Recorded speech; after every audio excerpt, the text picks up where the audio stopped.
Tony Fats made it.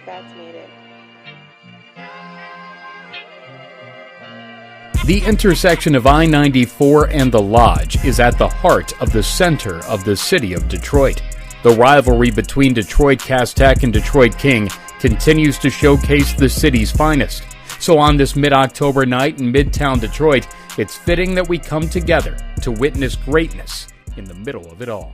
For some, it might take a title to get to the tournament. For others, it might mean bragging rights and continued momentum into the postseason. The rivalry doesn't care. It just continues. This 70th meeting all-time between these blue bloods of the DPSL comes together tonight in the middle of it all and in the City of Champions.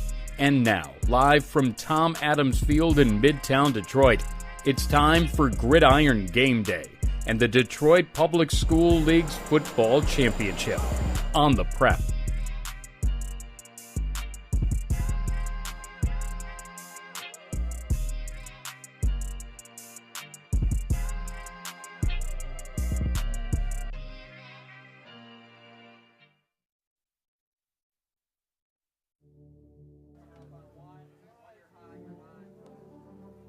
And here we go, under the bright lights at Wayne State Tom Adams Field. It is the PSL Division I Championship going down between Cass Tech and Detroit Martin Luther King High School. These two teams, when they made up, anything can happen, and there is going to be a slew of talent on the field today. We're talking about kids that are going to Eastern Kentucky, Iowa, Oregon, Eastern Michigan, Pitt, University of Kentucky, Iowa, Purdue, Tennessee, Illinois, Eastern Illinois, Oregon, and more. We are talking Division I talent. We're talking some professionals in the future that you're going to see here tonight, and it is going to be a great game between Detroit King and Cass. My name is Stick, alongside John Losey. Welcome to the game. John, I know you're excited for this one. You got your notebook out. You've been prepping all day for it.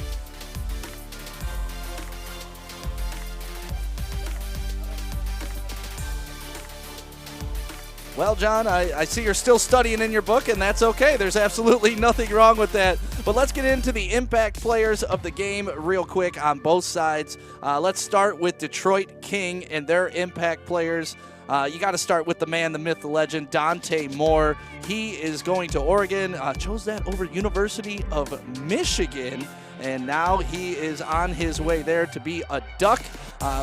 Expect a lot out of him today. He has performed on every level at the high school level, and he's won state championships. He's won Mr. Football awards, and there he is right there. And then you look at the defensive side of the ball for Detroit, Martin Luther King. It's got to start with Jameel Croft Jr., the free safety. Nothing but speed out of this guy when you see him in the defensive backfield. Look for him to make some big plays today down the stretch. And then we flip over to Cass Tech, who we're going to be focusing on for this game for Cass Tech.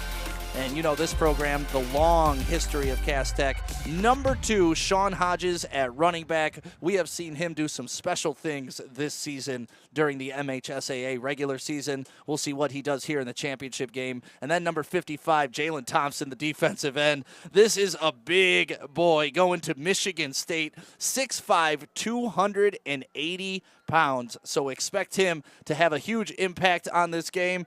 Let's catch up with the coaches real quick and find out what they are feeling. Rolling on in to Cass versus King right here at Wayne State at Tom Adams Field. Tyrone Spencer, head football coach at Martin Luther King High School. It's always new and refreshing. You know what I'm saying? Every time. It's that chase. You always want to get back there once you get that feeling. And so, it was great to do it. And shoot, you try to do it again if you can. So, absolutely. I think we learned a lot. We had some guys that were first-year starters in key positions. But it makes us tougher, all the adversity, driving on the, business trip down. And they actually played pretty well, honestly, against us. So, but we take that and we kind of look at it, and if we playing other opponents, they're going to have to be better, better than that team that we played then. And I know we're better than that actual team, that actual King team that took place week 1. I would say so a little bit just because guys know each other. and social media. We didn't have the social media thing, so it's a lot more talking, or it hasn't been a lot of talking, since we played, but people do it, so stuff happens. But that's the biggest change, I think. It's just knowing guys. Like when we played Cavs, we really didn't know those guys a lot. You know what I mean? It's like you might have knew 3 people that went there, but now they know a lot of people that go there. So that's the difference. It's interesting. We've been able to. Our main thing is be able to run the football, and then be able to get it downfield to our playmakers when we can. Hopefully they're getting sucked up trying to stop the run, and then we can get balls on top of them while they're peaking. And if you saw the last Cavs game, that's kind of what happened a little bit. But that's what we try to get done and get accomplished. And so if we can do that, our chances are good. But we got to be able to run the ball, especially now it's starting to get cold outside. And you got to be able to run the ball to win games. Yeah, it's a responsibility. But at the end of the day, I think more of the responsibility is just making sure these guys get into school and make sure that we develop character and make sure that they grow up to be good citizens. You know what I mean? Like, that's really the main part, because I'm a teacher. So teaching them, going through those teachable moments to make sure they understand it. I've been young and wild, so I know exactly some of the things that they go through.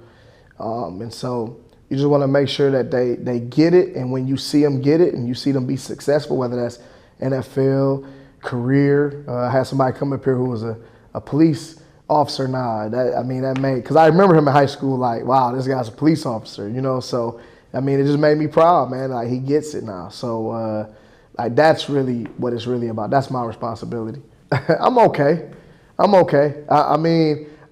better than, I would say I'm better than average. You know what I mean? I'm not a master, but I can hang in there with some advanced players. Yeah. I think it does when you look at, especially with the art of play calling. So when you're calling plays is where it really comes in at, because you have to kind of think steps in ahead when guys are doing certain things. Okay, I think they're going to do this, so I'm going to do this. And so, yeah, it definitely plays effect a little bit.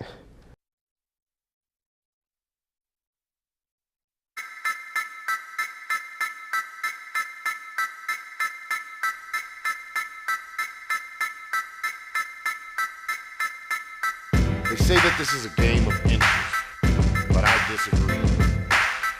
This is a game of desire and will. 4 quarters of epic drama that plays out in real time right before our very eyes. And every season begins the same way, with a desire to win.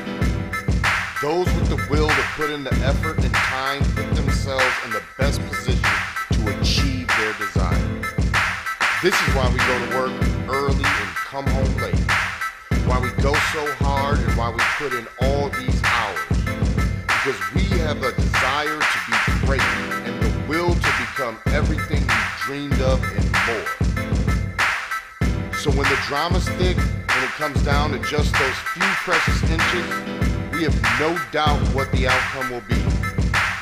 Because we have the will to outwork anyone to get what we desire. It doesn't matter if it's inches or 100 yards. We want it more, and we're gonna take it. That's game. Today I'm gonna tell you about sportsmanship because it's important. Treat your opponents the way you would want to be treated. My mom says that. Listen to the referees. It's their job. Be nice to their team and our team. Cheer them on. Always play fair. It's the right thing to do. It's sportsmanship. It's not that hard.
All right, folks, here we are. My mic is working. I am here. It was not Memorex. It was live. I'm here and ready to roll. I got to tell you, Mr. Stick, this is the game everyone's been looking forward to all week long. The two best teams in the city of Detroit battling it out again. As you mentioned in your opening, D1 talent all over the field and potentially at the next level as well. And I can't wait to get this thing started. Yeah, neither can I. I mean, every year you look forward to the Cass King game. And let's get into some keys to the game right now. And these are the things that I think they need to do if you're Detroit King to win this game. More. Why not? Give me Dante Moore. Give me all of them from the beginning of the game to the end of the game, and then be the next great team. You know, with the long lineage of Detroit King winning state championships recently, you want to put yourself up on that pedestal. So use that to your advantage tonight and compete with the teams of the past if you're King. And here we go. We are underway here under the lights. Ball kicked off, picked up by Cass Tech. Nowhere to go. That's Mr. Corey Sadler, the freshman, 14 years old, playing under the lights. Quite an athlete, quite a player, and I expect them to try to get him involved early and often because he's a difference maker. Yeah, and let's switch over to Cass Tech and check out their keys of the game. Not only Corey Sadler getting him involved early, but get Hodges going. If they can get their running back up early and often, that is going to help them control the ball and keep Dante Moore off the field. And then when Dante Moore is on the field, pressure. You know, pressure does two things. Makes diamonds or bust pipes, and that's what you got to do to a guy like Dante Moore. Just put a lot of pressure on him because, you know, championship game, he came to show out. Yeah, exactly. The best players come to play. Cass Tech going to start this one at their 22-yard line. That man, Mr. LaShawn Mumpfield's got something to say about it tonight. He's going to go two wide receivers left in motion. Handoff there, right side. Got some room, got some space. Good gain there. Elijah Jordan took the jet sweep and picked up about 9 yards. Great way to start for Cass Tech. Yeah, big plays happen when wide receivers block downfield. We talked about Corey Sadler, the freshman, the all-star freshman. Not only when you get the ball in his hands can he make a play, he had a huge block on that play to make it a 9-yard gain. Yeah, second great. and one. Here's your 2nd and 1 again, Stick. Do whatever you want to do, OC. There we go. Mumpfield back behind center in that shotgun formation.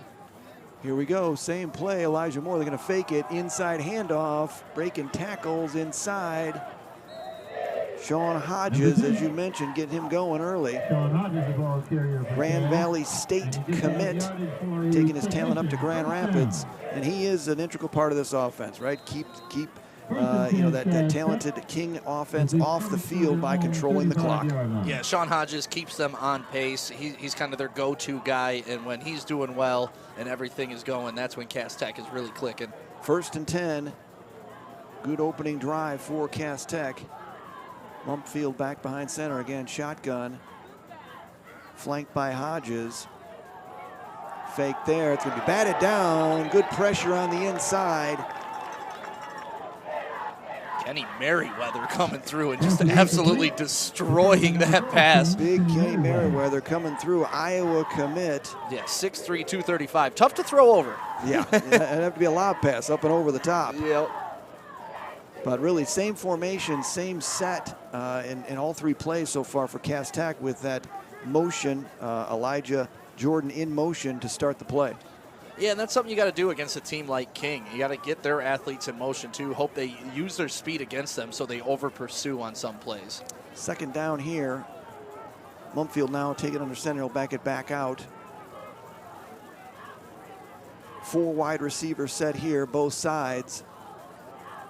Up high snap. It's going to go over his head. That's trouble. He's going to fall on that one, and he's got it. Mumpfield. So a high snap up and over. A little too much juice, a little heat over the top, and that's going to be a big loss for Cass Tech. Yeah, reminiscent of Peyton Manning in the Super Bowl when he played for the Broncos. That snap was about 15 feet high. LaShawn Mumpfield is an athlete, but I don't think he can get up that high. No. Senior, 5'9", 185, lefty too, so it's always interesting when you have a left-handed quarterback to watch. So we got a real procurement here for Cass Tech, 3rd and a mile on this one, and you got to be careful. Being this close to your goal line, do not want to make a mistake because that King defense is very opportunistic. Inside handoff. Hodges will just pick up a couple just to give him a little more space to punt it out of there.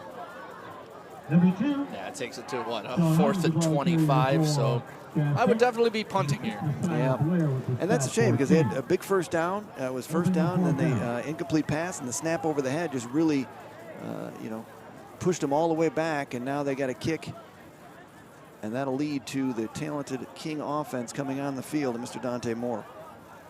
Yeah, look at Cass Tech's wide receivers. Got Javen Sewell, Elijah Jordan, Corey Sadler, the freshman. That kid does not look 14, but folks, that kid is 14 years old and up here playing with the big boys and playing well, too. Maybe bring some pressure here. Good kick. That's going to hit and bounce. He's got lanes. He's got room. Out of bounds. Good return there. Jameel Croft with it. He is very talented. Big game in the last time these two met, in which King won that one. We were talking about offers and how many D1 schools are offering. Well, Jameel Croft Jr., who just returned that, number 7, 17 offers on the table right now. He's got the decision coming up in November. Yeah, that's a big decision. Tennessee, Kentucky, Pitt, Iowa, Purdue. And there he is, the man, the myth, the legend, Mr. Football in the state of Michigan last year, Dante Moore, senior quarterback. Not going to University of Michigan, though, even though Harbaugh was trying to recruit him. He is now going to Oregon. Yeah. And wear all those fun Nike uniforms up there. That's right. Very bright colors in his future, and a talented player, and a good young man as well. Got to listen to a lot of interviews with him, and just a true leader out in the field, and a very talented player. Inside handoff there. And there's that man, big number 55, Jalen Thompson. We're going to be calling his name a lot today. Michigan State commit, 6'5", 280. How do you stop him? Big boy. Sterling Anderson with the carry on that one. In the earlier game this year, Sterling Anderson played a key role in that game. Played real well, got hurt towards the end, but he's having a very stellar season. Just another in that cog of that King offense. Yeah, and here's a look at the King offense, tight ends, backs, and receivers. Xavier Newsome, Sterling Anderson, Jameel Croft, who plays both ways, Kavion Matthews, and, of course, Jacoby Oglesby. Got some size outside as well. They did that last game, throwing some balls up in the air, getting them upside. Croft in motion. They're going to throw a little pitch pass there. He's got room. We're going to get a hold. We're going to get a wide receiver hold on that side, it appears, as Croft got about 9 yards. I think that one's coming back, Stick. Yeah, and that's tough, because on that play, that is a perfect pass by Dante Moore. Those passes are tougher than they look. Just because they're directly down you, what you want to do is you want to lead your running back or wide receiver so he can have all that momentum going forward. Unfortunately, here you're going to get a holding call. But that was a good pass by Dante Moore. It's a great pass. And that's one thing I noticed on film with him is that, he is a tactician in terms of where he puts the ball. He puts the ball, if the only player to catch it is going to be his receiver, that's where he puts it. Yeah, really, he should be going to Cass Tech because he is a technician. That's right. There you go. But no, that's probably blasphemy for me to say. That is the Martin Luther King quarterback. We'll bleep that one out on the replay. All right, so 2nd down and 11 here as they got backed up on the holding call. 4 wide receivers. You're seeing Jalen Thompson here. Seeing Jalen Thompson come down and play the other defensive end now. Yep. Big defensive lineman.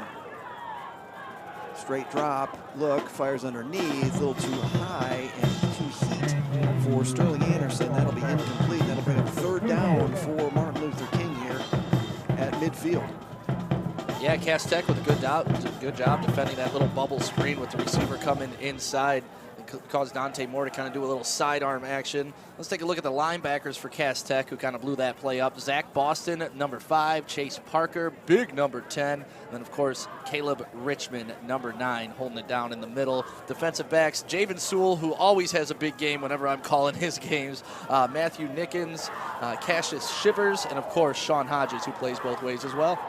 Got that bunch formation down here. They like to run that little cut on the inside as they kind of just split each other. Catching it over the middle of the field, seen that often, especially with the single coverage down here with the 2 deep. Cut him on the inside, rolling out, looking, firing, nothing there. Good coverage over the field. Sewell wanted a penalty, didn't get it. That'll be incomplete. So a good stop by Cass Tech to start this one. Exactly what they needed after that botched snap. Yeah, both these teams just kind of feeling each other out here early in this first quarter, and this is kind of how it started last year when we called this game too. Not a ton of action early, but then it picked up by a lot, and you see wanting a little bit of pass interference, but not going to get that call tonight. This is, I think they're just going to let the boys play and let the athletes decide it on the field, or at least I hope. See how it shakes out. These teams know each other very, very well. One of the best rivalries in the state of Michigan, battling tonight for the city championship. Good kick here. Corey Sadler's going to let that one bounce, and that's going to come to rest around the 11-yard line. And the last time they played, you saw a couple little mixing it up. We had a couple unsportsmanlike, a couple of bench warnings, but hopefully tonight will be a little bit more cleaner and get things rolling around. I like to call that boys being boys. Boys being boys. I have no problem with that as long as it doesn't go over the top. You know, I don't mind a little shoving, a little pushing. It shows that you care about the game. It shows your intensity. As long as you don't go over the top. And speaking of over the top, this Martin Luther King defensive line, my goodness. Scary. Kenny Merriweather at defensive end, Willie Fletcher, defensive tackle, Jalen Garrett at the other defensive tackle, number 55, and then you got Messiah Blair holding it down on the other end. Those guys are going to have a big game. Linebackers, Stephen McCrary, and then you got Marvel Eggleston, and then Tim Ruffin, number 24, the outside linebacker. And then you look at the defensive backs, Jameel Croft, that was our impact player. We featured him, Jacoby Oglesby, Corey Webb, and Tion Parks, number 21. Mumfield in the shotgun. Inside handoff. Good run there. There's Hodges out to the right side. Going to pick up about 5.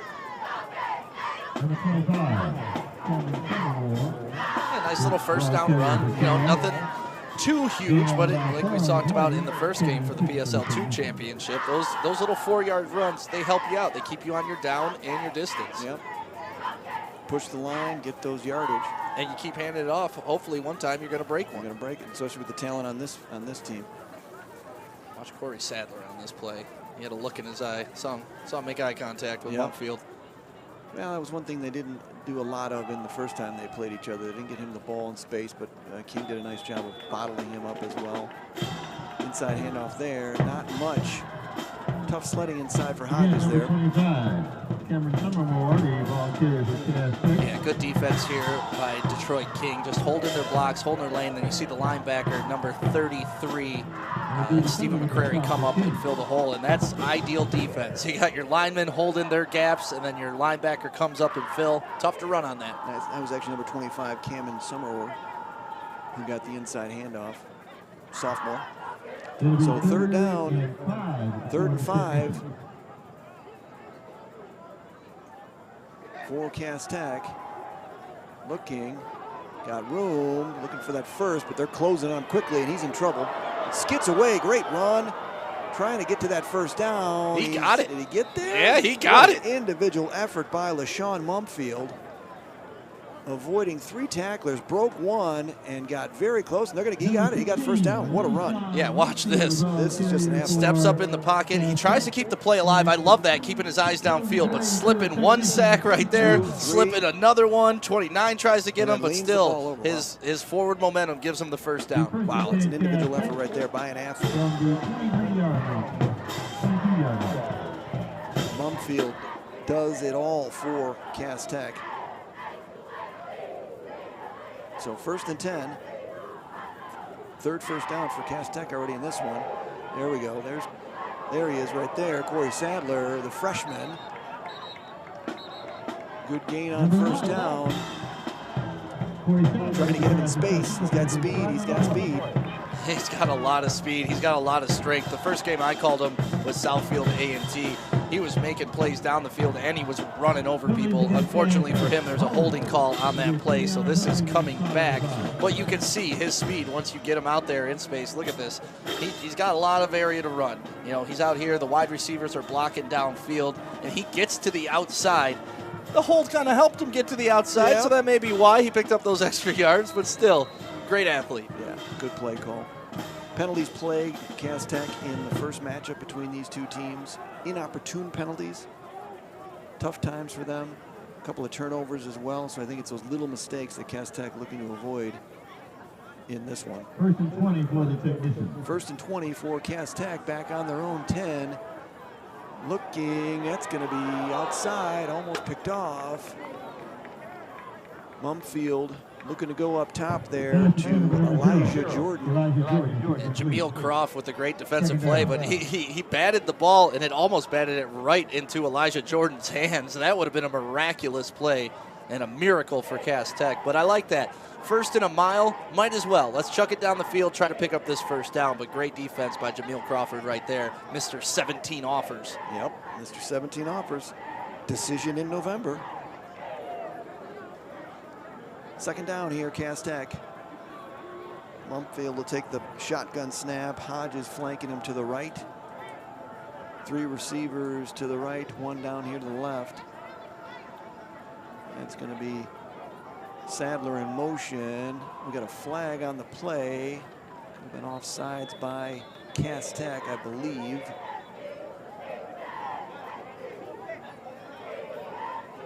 It's about 4 motions in a row, starting from that left side to the right side that we've seen. Yeah, they like to do that. And like I said, you know, it helps keep the King off or defense in motion and hopefully get them to over pursue. You got illegal motion here. Illegal motion. Too much motion. Too much motion on that one.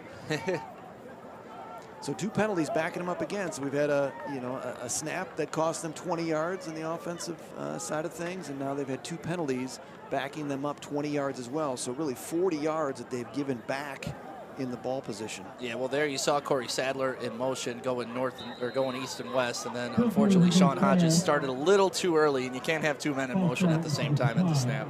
Hence illegal motion. That was illegal. So 3rd down and a country mile here. Again, at their 10-yard line. Got to be careful, no mistakes here. Screen inside. Sadler's got some space. Make 1 man miss. Makes another man miss, and he's going to get back to about the original line of scrimmage. That'll bring up 4th down, but a good play. We're going to get another flag that blows, looks like, out of the wind. No, he threw it as number 15 was walking on the field, and I'm not sure if this was something that he said or something that was going on with another player from King, but it can't be positive because he was the only one next to the official. And it's never positive when the official's just pointing straight at you. Looks like delay of game on number 15, and that's going to be the penalty. So back him up even further. So another penalty for Cass Tech. That's number 3. They've had a rough go on offense so far. I mean, honestly, what are they? They're negative 40 yards since they've gotten the ball. Yep, now they're all the way back, and now we're punting. Cass is going to be punting now from deep in their end zone, and this is when you got the athletes out there for King, not a place you want to be. You got Jameel Croft Jr. going to take this one probably around the 35-yard line, and this doesn't set up well. No, you're going to put your defense in a precarious position, and you hope that they can hold, because right now you are definitely losing the field position battle. And were they thinking about going for it? Was the offense on the field at that point? I think they didn't know if it was 3rd or 4th down because that would not make any sense. Well, honestly, we've seen Cass Tech do that before, and we've seen King do it before. I believe it was last year when we were calling the game at Northwestern. Both coaches went for it on peculiar 4th downs in their own territory, about the 20-yard line, too. This one's 4th and 26. Hey, gambling men are gambling That's men. Right. Riverboat Ron, look at him. All right, good kick out of there. Croft's going to track this one down, but they're kicking away from him. That was smart. But that's going to be a great field position for Martin Luther King in their 2nd possession here in the city of Detroit. Wayne State PSL Division I State Championship. We're going to take a quick break, and we'll come right back for Cass Tech, Martin Luther King, high school football on the Prep.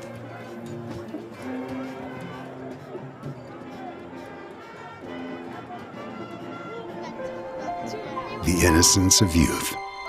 Is there anything any better? But soon they'll be in high school and facing all the same challenges you faced. How to make friends, how to fit in, how to be cool. We want our children to have everything they'll need to live fulfilling and productive lives. Make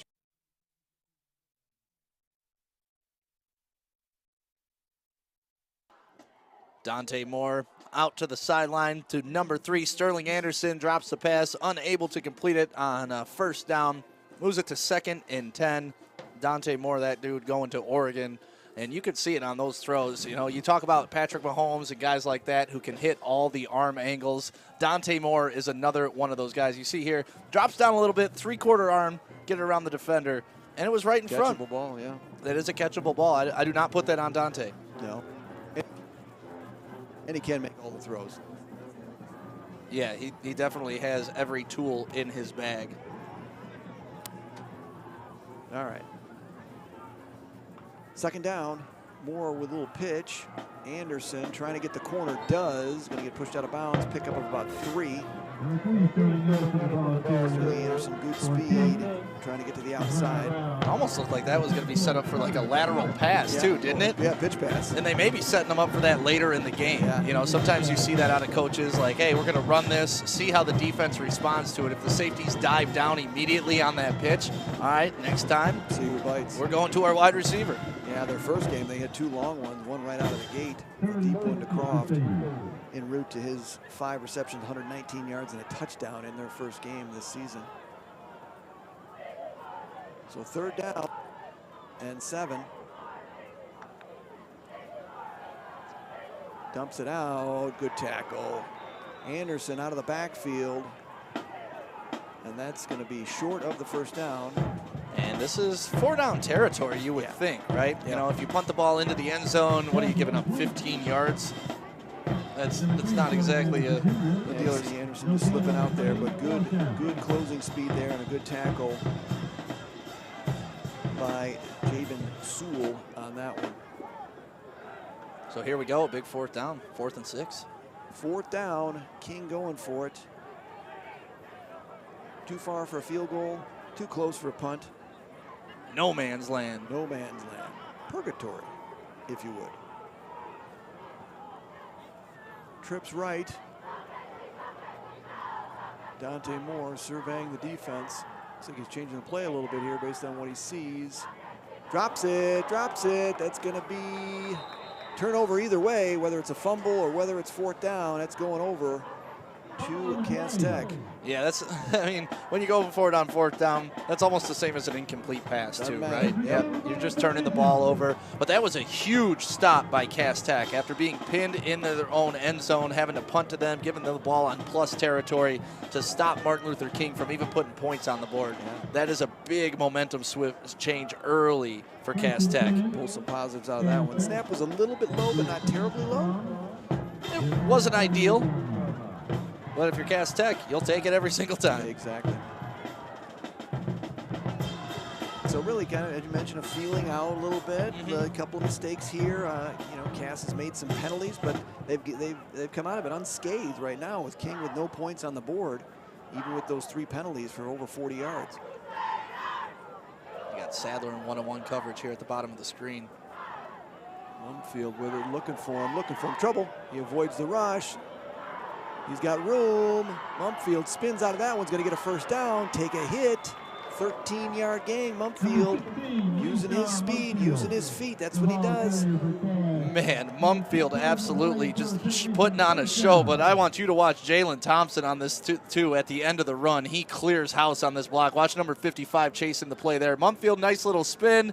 And I'm just going to clean up some action there. Ooh, careful on yeah, that could be a penalty, but he's out there. He wants to be physical. Yeah, and you know, I love that too. He's already committed to Michigan State. He's out here. He's giving it his all. He's not pulling back because he's afraid. Yeah, senior 2'5", 6'5", 280. He's going to use it. Yeah, beating King is more important right now than next level. So 1st down, extending plays, what Mumfield does. Handoff. Good run there. Elijah Jordan, number 0. Going to pick up about 6. Yeah, you can just tell Cass Tech is starting to feel their offense a little bit. You know, a little run option there for the quarterback. And you see number 6, Messiah Blair, kind of being froze because you don't know what to do. You know, do you take the wide receiver coming across or do you take Mumfield? Yep. It's tough. That's a tough decision. Yeah, Cass Tech's moving the ball very well. Even in that drive that stalled the snap over the head, they had moved it, picked up 2 first downs, and now they've got 2 more first downs and a second and short here inside King territory. Mumfield, inside handoff there. Hodges, maybe 1. It looks like he picked up the first down. Got the first. Yep. That's all they wanted. That's it. That's what that play was designed to do. And, you know, when you're watching football with somebody that's like new into football, why do they only run for 2 yards? It's like, well, it's important to get the first down. Start over again. Yep. Now we're back here, 1st and 10, and you got Mumfield with the whole playbook at his disposal. And you can see him running more wide, more space, more speed. Things they need to do. They need to get King moving. Get that defense moving because they are very big and very athletic. But, you know, running directly at them is playing right into their hands. Mumfield back. He's got time. He's got time. Going deep up top. Got it! Corey Sadler, the freshman. Hello. That's a great throw right there. Mumfield to Sadler. 6 points, and Cass Tech will strike first and strike quickly. You know, I was wondering when they were going to go to it. They were single covering Corey Sadler down here at the bottom of the screen pretty much since the entire start of the first quarter. And what a great adjustment. Not only did he look over his right shoulder, he looked over his left shoulder, fended off the defender, and was able to find that ball for a touchdown. This is why this kid is so special. Tracks the ball, uses his speed. That is a freshman doing that at the highest level in the PSL championship. It is something to see. And the great thing about Mumfield, he looked the defense off because he looked to the right side, then came it back to the other side, freezing the safeties, and that was a great job. Extra point is up, and it is good. And Cass Tech has weathered the storm and come back and taken the lead 7-0 here. PSL Finals, Division I, under the lights, Wayne State. We're going to take a quick break here on the prep, and then we'll be right back.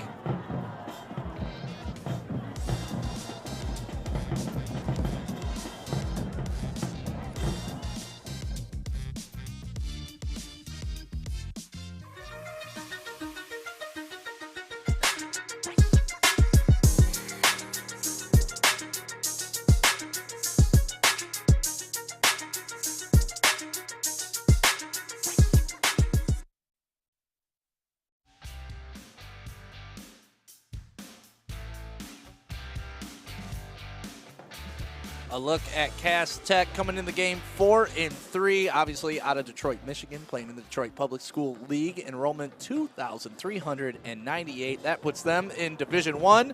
Marvin Rushing, the head coach in his second season, state championships 2011, 12, and 16. Lou Nichols III, a 2019 grad, is one of their popular alumni.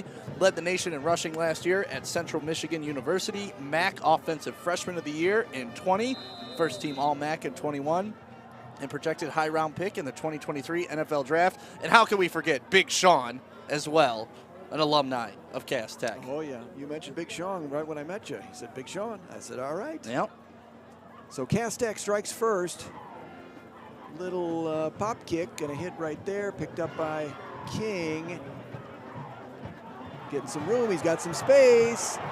Oh, we got a flag on the play. He's going to take this all the way, but unfortunately it is coming back based on a penalty. Couldn't pick up the number. Was it 22? Jacoby Oglesby is going to take it coast to coast. Unfortunately, we've got a flag on the play. And typically that is either holding or a block in the back on the kick. And that's tough, too, because that was a great return, going across the entire field and using his speed to beat all the angles from the Cass Tech defenders. But we'll see if we can see the block in the back or the holding here at the bottom of the screen. It has to come here. That's a clean block on 0 right there. But there you go, right there, the tug down and throw him to the ground. And then the hands up. Yep. We talked about that last In game. the first game. You put your hands up, the flag's getting thrown. Just for a lesson for all young football players. Act like you're not doing anything. Put the hands down, walk away like you don't even know what the heck's going on. When you put your hands up, it's almost an admission of guilt. A stroll in the park rather than putting your hands up to say, I didn't do it. And This is a big game for Cass Tech because if they win this, they get into the playoffs. Yep.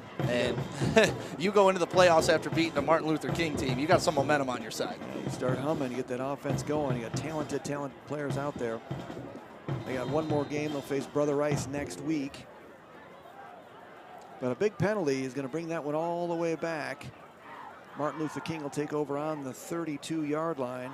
Inside handoff, Sterling Anderson, good jump cut there. Oh, slips a little bit.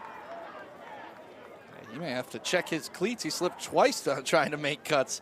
Yeah, the field is not damp. It looks a little shiny, but I haven't felt any rain, even though we're in the booth, but I didn't see anything. Well, that's just what happens when you're making these amazing cuts and planting all of that weight and all that inertia from the speed that you have on that foot. Sometimes you're too athletic for your own good. Mm-hmm. Too athletic for the ground. So he picked up 3 there. So we got 2nd and 7. Dante Moore going deep up top. Got a man. It's going to be too far. Had a step. Jameel Croft had a step on the defender. Just a little bit too far for Dante Moore.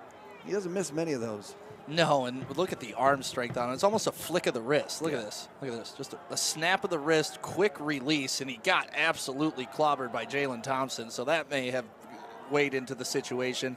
But my goodness, what a beautiful spiral he throws. Great throw. But a big hit, you're exactly right. And that's what Cass wants to do. Even if they don't get to him, right? It doesn't have to be the sack. It's the hit, it's the pressure, it's the force. Jalen Thompson came to play today. He's making his name known on both sides of the ball. 3rd and 7. Dante Moore, low snap, goes to Anderson, trying to get to the corner. Will not get to the first down. He's going to be about 3 yards short. Be 4th and 3 for Martin Luther King here, trailing 7-0 as we speed towards the end of the first quarter. And I would like Dan Campbell to pay attention to this game. It's 4th and 3 in their own territory, and they're electing to punt. It can be done at any level, at any time. Punting is important. It's a part of the game. Mental note for the Lions. Yeah, I'm here for all of us. From Stickman. My goodness, that was frustrating last Sunday. Can you tell? Because I've only brought it up like 6 times in the past 2 games. I know. This is like PTSD Lions. Hey, it is, man. Well, we got a timeout here, and we are live right now, Wayne State, Tom Adams Field. Cass Tech up 7-0 over Martin Luther King. The PSL Championship game, Division I. We'll be right back. Gridiron Game Day on the Prep.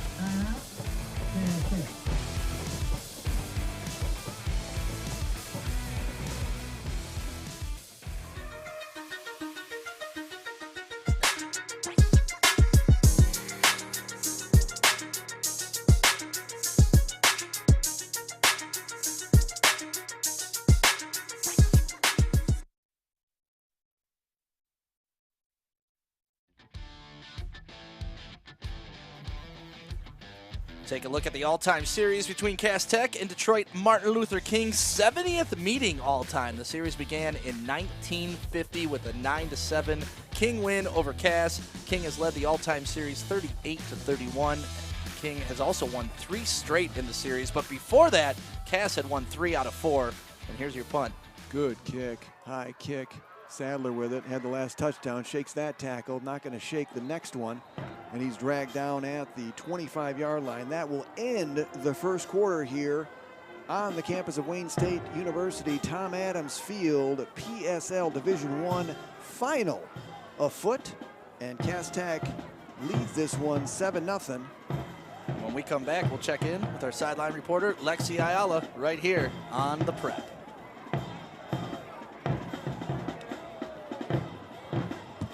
What rhymes with great? Participate. Where does greatness start? Here, in the classroom. On the diamond. In the pool. On the field. Where will your greatness take you? To better grades. To more friends. Yeah! Be great. Participate!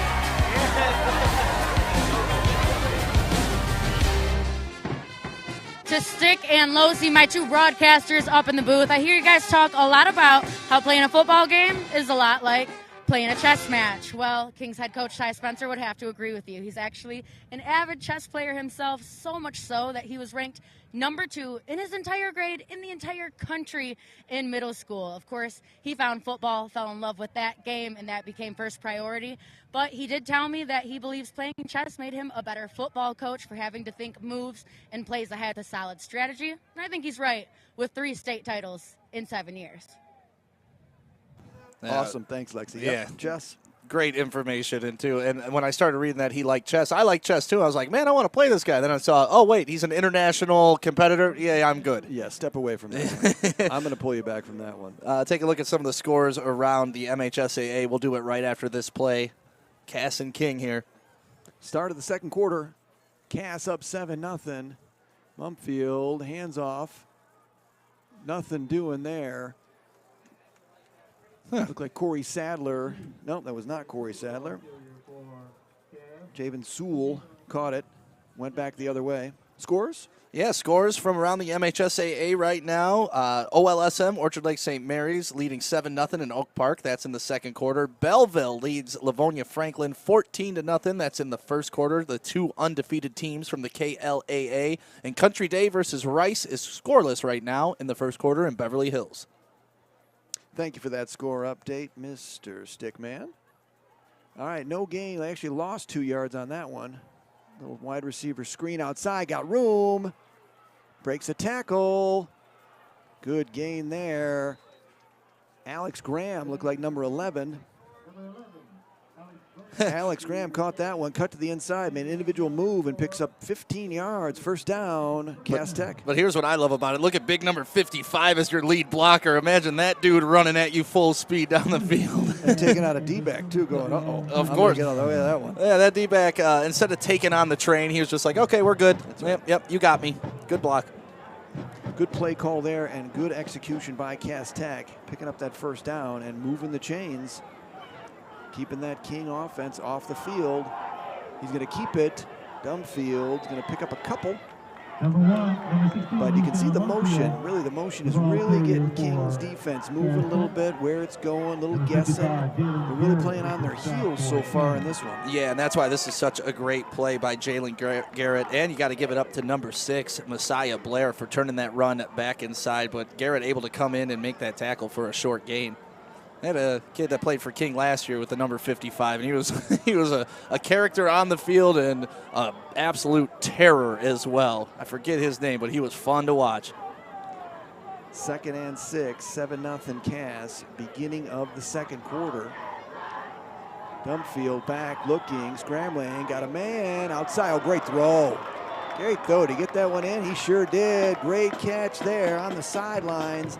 Alex Graham making his presence felt. I'm sorry, was that Elijah Jordan? Yeah, Elijah Jordan getting his toes down. This is a professional style catch, too. Look at this on the sideline, Bolitnikov style. 1 foot in. Only needs one. Maybe not even 1 foot in, but either way, the ref saw it. It was in. He was standing right there. White shoes, white sideline. Billy White Shoes Johnson on the sideline. Great catch, though. Great throw, though. He put it right where the only place you could put it for him to make this catch is on the outside. There's another look at it, and then there's 2 offsetting unsportsmanlike penalties on the field right now. So these will offset. Little boys will be boys. There you go. We're good to go. First down. So a great drive so far for Cass Tech, marching it up the field. Running clock, picking up first downs, exactly what the doctor ordered for Cass Tech. Controlling the clock in this one. King looking to bring some heat here. 1st and 10, handoff.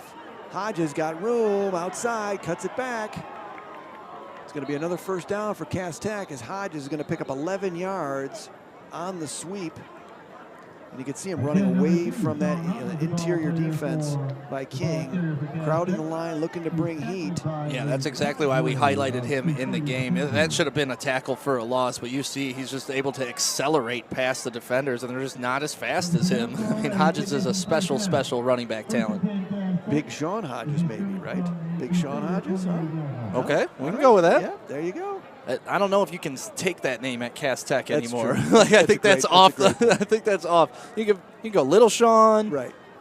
It's a retired name. Yes. Right. It's in the rafters. That's why. No one else can wear it. Done. All right, well, Cass Tech, another first down now. They are racking up the first downs and the yardage as they methodically march down the field here in the second quarter. Good, kept it on the inside. Dumfield broke another tackle and another first down. Defense was guessing on that one as many followed with Hodges. Dumfield kept it. And I usually don't get tricked and follow the ball to the wrong player, but I was following Hodges on that as well. That was a great fake to Hodges, and Mumfield able to get the first down right up the middle. And this is huge for Cass Tech. I mean, not only are you getting momentum, but you're keeping Dante Moore off the field. And that's probably your best defense in this game, is to not let that dude even touch the ball. Yep. Already under 9 minutes here in the second quarter. And the quarter has been dominated by Cass Tech in this long drive. Now inside the 20, red zone opportunity here for Cass Tech, already leading 7-0. Inside handoff, Hodges breaks 2 tackles, 3 tackles, gets through, still fighting for yardage, and will lean forward and pick up about 4. You're starting to feel the momentum. You're starting to feel these guys wanting to hit each other more and more. And that's what you love about this type of rivalry. It's personal. It's always personal. These guys know each other. They live by each other. Their brothers, their sisters, their fathers, their mothers have all attended opposite schools. And so there's a lot of pride on the line today. Yeah, playing Rockets together. I mean, they grew up playing football together. And one of the interesting things in a couple of the coaches' interviews that I read, that, you know what, hey, but outside of this game, you know, they're all together, right? They support the city of Detroit, but today, on this day, we got to go. Right? We're going to see who's the best. And that's what you like to see, and that's where that hitting comes in. But Cass Tech now, 2nd and 8, as Hodges picked up 2 gritty yards. Mumfield looking, fires over the middle, got it. Sadler with the catch over the middle. Sat down right in the middle of that defense, and a good throw by Mumfield. Should be enough for another Cass Tech first down, and we're going to be 1st and goal to goal here at the 6-yard line. Cass Tech looking to add to their lead as they're already up 7-0. Yeah, let's get a look at this play. Mumfield drops back. I love the left-handed release, but there's that man again. I mean, he just happens to find space wherever he is, sits down in the middle of that zone, little curl route, nice and easy. 1st and goal here, 7-0. Cass Tech keeping that high, potent King offense off the field. Mumfield shotgun, Hodges set left, inside handoff Hodges, nothing doing there as King sat on that one. They'll shut that one down for no gain, maybe a loss of a yard. Once again, these kids aren't playing to the whistle, they're playing through the whistle. You absolutely love it. Sean Hodges already looking a little gassed here in the second quarter, as he should, because he's given it his all. Yeah, long drive. And again, this started way back inside the 20-yard line. Ripping at that ball, trying to get him out of there. So 2nd and goal now. Back it up just a little bit. Fully on the 6-yard line now for Cass Tech, leading 7-0. Clock ticking, 6 minutes and 35 seconds left in the half. It has been Cass Tech's ball the entire quarter. And Waird's on the defense as well. Yeah, it does, definitely. Mumfield's going to keep it, looking outside. He's got him. Ooh. Sadler had it, little tiptoe through the tulips on the sideline, made a good catch down to the 2-yard line. Yeah, and there you see Sadler doing his thing again. And if this is a good pass, that's an easy touchdown. If he throws that to the pylon, unfortunately, he threw it out of bounds there about the 2-yard line. Yeah, right play call. I mean, that was a perfect play call with Sadler out there, one-on-one coverage, take it at the pylon. So we got 3rd down and goal to goal from the 2-yard line.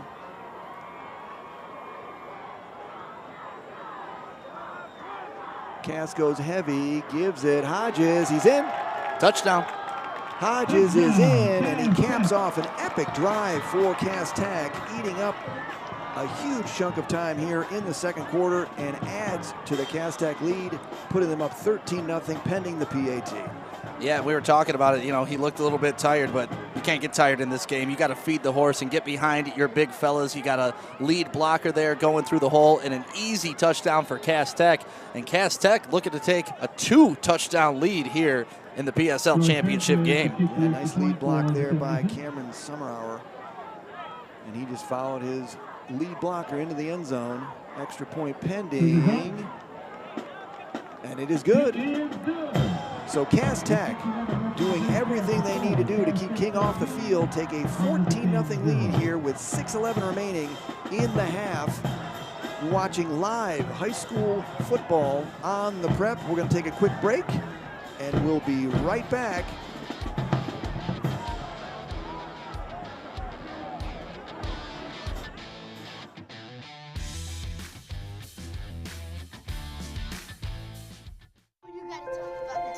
The innocence of youth. Is there anything any better?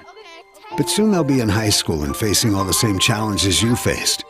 How to make friends, how to fit in, how to be cool. We want our children to have everything they'll need to live fulfilling and productive lives. Make sure the kids in your family are among the more than 300,000 participants here in Michigan who take part in high school sports.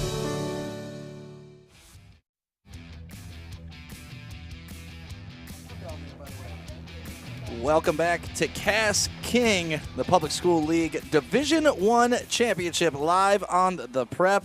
Gotta love that jacket right there. We're live at Wayne State, Tom Adams Field. Time of possession has kind of been the story of the first half so far.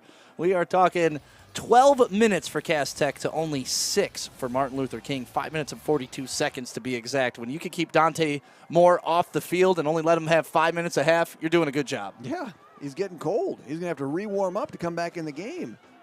So short kick bounces to King, and they're going to corral that one. And that's another change from the previous game. You know, they kicked it deep a couple of times. A couple long returns for King gave them some very favorable field position the first time they met back in September. And so you can see a change there in what they're trying to do. They'll give it to him at the 30, and let's just start there and take our chances. Yeah, you've seen a little skirmish on the field. But to your point about Dante Moore having to warm up again, he was just walking on the field and doing that where you jump and try to touch your knees to your chest. He did it like 5 times. So you could tell he's trying to shake it off. Let's look at Detroit King, the Crusaders, coming in at 5-1. Detroit PSL Division III enrollment of 764. Coach Ty Spencer, one of my favorite humans on the planet in his 7th season. State championships 07, 15, 16, 18, 21. Sauce Gardner, a lot of people thought maybe the Lions should have drafted this guy, but now he's playing for the Jets. A graduate in 2019. 3 state titles for him. That's all. You know, he was a part of those. He went to Cincinnati, consensus All-American, and now probably the cornerback that the Lions should have taken early in the draft, but we'll wait and see on Jeff Okuda. Yes, exactly.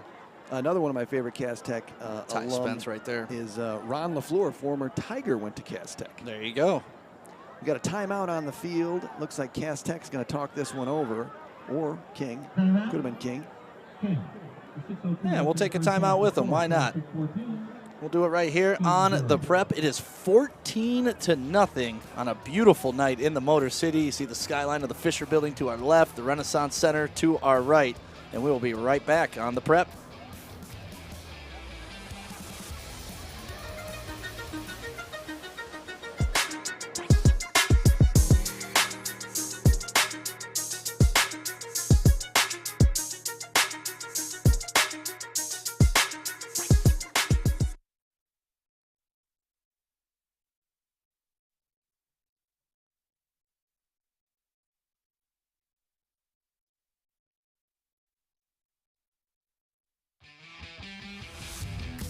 And there it is, the aforementioned Renaissance Center. He was screaming for the skyline. Dante Moore back on the field for the first time since Thursday. Little rollout pass there, hits Croft Jr. Quickly taken down. It's the flow. They really have to get. They have not gotten in any flow offensively. They've been on the sideline. And I think it's going to take some time for this offense to get going. And Yeah. everything's going Cass Tech's way. This is drawn up perfectly as they would want. Give credit to Cass Tech. I mean, even on a play like that, you see 3 guys in pursuit making the tackle behind the line of scrimmage. So, they have a lot to do with King not being able to get into that flow, even though when Dante Moore drops back for deep passes, he's under pressure too. 100%.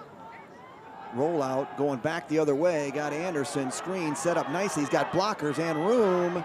He's going to scoot forward and pick up a nice gain and a first down for King. About the 44-yard line, first down. Well-designed play, throwback screen with blockers. Yeah, an even better design play because you're getting rid of Jalen Thompson as being a problem in that. You go away from that man at all costs, and that's exactly what they did. Fake it his way, throw it back, use the defense's pursuit against them. And get things moving a little bit, probably move a little quicker here maybe. Calling it from shotgun formation here. 2 wide receivers out right, tight end there. Sterling Anderson flanking him to the left. Here's some motion. We're going to get a flag, and they're going to stop play. It's looking like a timeout for Cass Tech. Cass Tech did not like what they saw, and they're going to get a timeout. They are. Ooh, and while they're doing that, let's get some updates from around the MHSAA. Clarkson 28 over Lapeer. That is in the second quarter, 9 minutes left. You got Stony over Rochester right now, 22-14 in the second quarter. 40 seconds left there. Dexter over Saline, 14-6 midway through the second quarter. Roseville shutting out Anchor Bay 14-0 with 4 minutes left in the second. Brother Rice 7-0 over Country Day, and that is in the second quarter. Hey, do you like fun facts? Hail our Warriors, yes. Do you like fun facts? I love fun facts. Martin Luther King High School has not lost a regular season game from a team from Michigan since October 23rd, 2020. And that was against Mona Shores. Wow. Yeah. Let's take a look at those Division III rankings in Michigan. They haven't lost a game. They ain't going to lose to any of these guys, according to history. King sitting up at top. Zeeland West, number 2. River Rouge coming in 3. Mount Pleasant. Walled Lake Western, Mason, Muskegon, St. Joe's, Grosse Pointe North, and Lowell rounding out the top 10, but King sitting up on top. And they are in a battle right now, though, to remain up at the top of that Division III. Dante Moore, we got a low no snap, really came out flat. Moore scrambling under pressure, using his legs. He's got room. We're going to get a hold behind the play as well, unfortunately, as Dante Moore did all he could to pick up positive yardage, but I think we got a hold back here near the line of scrimmage. Yeah, I know we got a hold. That was about as blatant as they come. Dante Moore, using his elusiveness, changing directions in the backfield, and that's tough on linemen. We've talked about that before. You're used to pushing a defender one way, and then all of a sudden he's changing directions to try to get the quarterback, and you grab. Watch 50 here on the outside when Dante Moore comes back. Or maybe it wasn't 50. Sorry, my bad, 50. Number 54 had the hold there for Detroit Martin Luther King. Antonio Johnson, not Jonathan Slack. I do not want to put that on Jonathan Slack, who, by the way, is going to MSU. There you go. So Cass Tech going in the wrong direction here. Holding call. That was about a 10-yard pickup, too, for Mr. Moore. But unfortunately coming back and then some. And so now they're going to sit here. Yeah. First in 25. And then really, that slows down that flow we were talking about. Now we're going backwards again. We got press coverage on the outside, though. Almost lost that one again. They've had trouble. Good throw here. We got 2 men open. 2 men open. Got it! Hello! Nobody's going to catch him. And just like that, touchdown, Martin Luther King. And you know that connection all day long. Jameel Croft Jr. from Dante Moore. We've seen it time and time again, and you just can't control speed, and that's what you saw right there. I mean, you can try to help control speed, but the Cass Tech defense did themselves absolutely no favors on that play. If you heard me right before the play, I said there's press coverage up top, and they had press coverage on that man right there, but no safety help over top. And when you're up close in press coverage, if you get beat right off the break, it's over. And that's exactly what happened on that play. Credit to Detroit Martin Luther King for completing the pass and running it to the end zone. But to me, Cass Tech has got to look at that play and say, hey, we had the wrong defensive assignment on there, and let's go back to it. You can't see the press coverage on the outside, but he was just alone, one-on-one, and you see well beyond anybody else on the field. My goodness. Jameel Croft and his speed. No wonder 17 schools want him to go there Division I wise. Yeah, Sean Hodges just barely. See, Hodges watching the ball and just overran it. Yeah. He was looking at the other receiver, I think, and streaking past. Yeah, I wish we could get a sideline angle so you could see how close the defensive back was before that play. And you think about that from a strategy standpoint. It's 1st and 25. They're back in the 25. They got no flow. Why press up? Yeah. That's exactly what I was thinking before the play. And that's exactly why you don't press in that situation. But, they came in with a game plan. Yeah. Maybe that was part of it. Hey, we want to break up their rhythm right off the line of scrimmage, because sometimes that throws off the timing of great quarterbacks if you can get a nice shove in on their wide receiver before that. But if you're not going to have defensive safety help, oof, do not press. Exposed. Well, that's the offense, right? I mean, we knew it. They were on the sidelines for a long time. They went backwards, and now they went forward. And now they have chopped into the Cass Tech lead, put it at 14-7. Sadler. Sadler. Another flag. Sadler's going to take this to the house because nobody's catching him. Look at the speed by the freshman. Unfortunately, it is coming back, and it's all for naught as we've got a pink flag on the field. Again, time and time again, we've seen this happen. Penalty on a return. We had it with King earlier tonight. Yeah, well, it's even now on both sides, but if you're Corey Sadler, man, how are you that athletic as a freshman playing at this level with all these D1 players on the field? And yes, there was a holding call on that, but he was breaking that no matter what. There was nobody even close to touching him on this play. We'll see where we can see the holding call, and I guarantee it's going to come. I'm waiting for it. Would have been 25 there, but his arm was just extended. Ooh, did not see it on that replay. Normally you see it where it's like, yep, there it is. That one's going to be a little tough to swallow, I think, for the Cass Tech faithful, as that one did not appear to be outrageous. That is a dangerous man, though. Get the football into his hands, mostly because I'm selfish and I want to watch him play. Yeah. If I'm King, I don't want the ball in his hands, and I kick that ball away from him. Easier said than done with that young man, and it's so impressive. We get to watch him play for 4 more years. Imagine what he is going to look like as a senior. That is something to think about. I mean, it is. There's 2 things to think about. One, him as a senior. One, him as an 8th grader last year. Which is going to be more unfair. Yeah, how'd that go? Right. All right, well, Cass Tech now taking over the ball. We've got 4:02 remaining. Hodges getting outside. We're going to get another flag, and another long run is coming back as he is going to get spiked. They're going to get a flag on that one. So now we're going to have a hold, and we're going to have an unsportsmanlike. It looks like a horse collar. So either way, it's offsetting. Play it again. Play it again, Sam. Redo. Hey, play it again, Sam. There we go. Huh. First time I've used that one. I didn't mean to. Yeah, that is one of the problems right now. The penalty flags killing big plays for Cass Tech. And another problem you see right there, Hodges holding his back. Let's look to see if we can see this hold. Yep, you see the jersey stretch. Once you see the jersey stretch, that's when that flag is going to be thrown. And then you see here grabbing by the back of the collar and throwing to the ground. Croft Jr. So, play it again. That's the one thing I do love about football is offsetting penalties. They called that one a block in the back, but I think it was holding. I don't know what that. And the best part is it doesn't matter if it's a 15 versus a 5. They still offset. Do it again. Yep. Never happened. Even though, don't say that to Hodges, who's on the sideline nursing a tender back from being spiked with that spinorama on the sideline. 3:52. A lot of running and no movement. Fumble, ball out, and picked up out of the air. We're going to have a turnover, and King is on it. So there you go.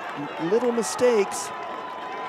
Mumfield scrambled. Now we got another flag. This one's going to go against Cass Tech as Corey Sandler is having words with the official. So, insult to injury, you might say, as we get a fumble, recovery by King, and then we're going to get about a 15-yard attack on top of it.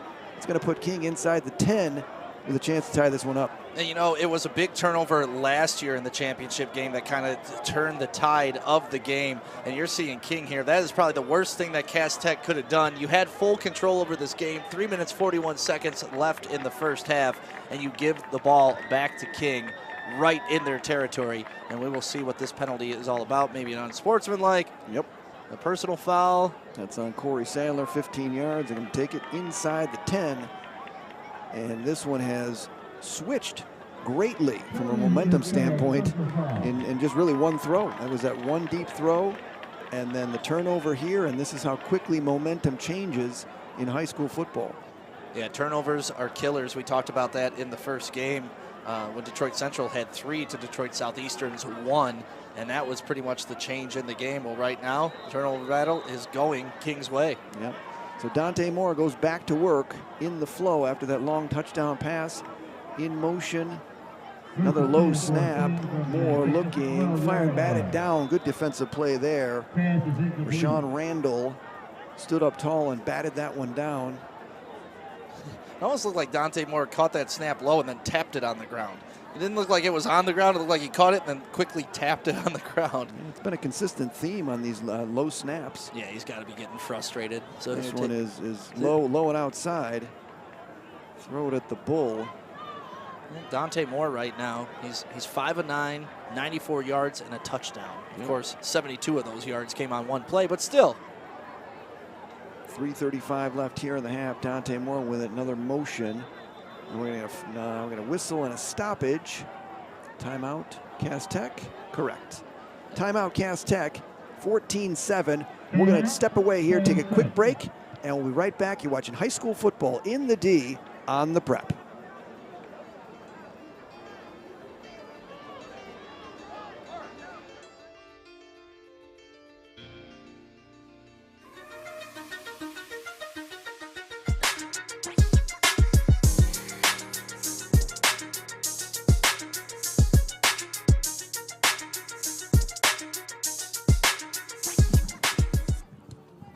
Got to give a shout out to our partners at Success Mortgage. In today's ever-changing real estate and mortgage lending world, the importance of a true professional has never been higher. At Success Mortgage Partners, our mission is for every borrower to receive level 10 service, and our goal is to get you the lowest rate possible. We want you to have the experience of a lifetime. Navigating the turbulent market like this needs to be handled by a real professional. Call Todd Barr at 734-674-6154. Put 20 years of local knowledge to use.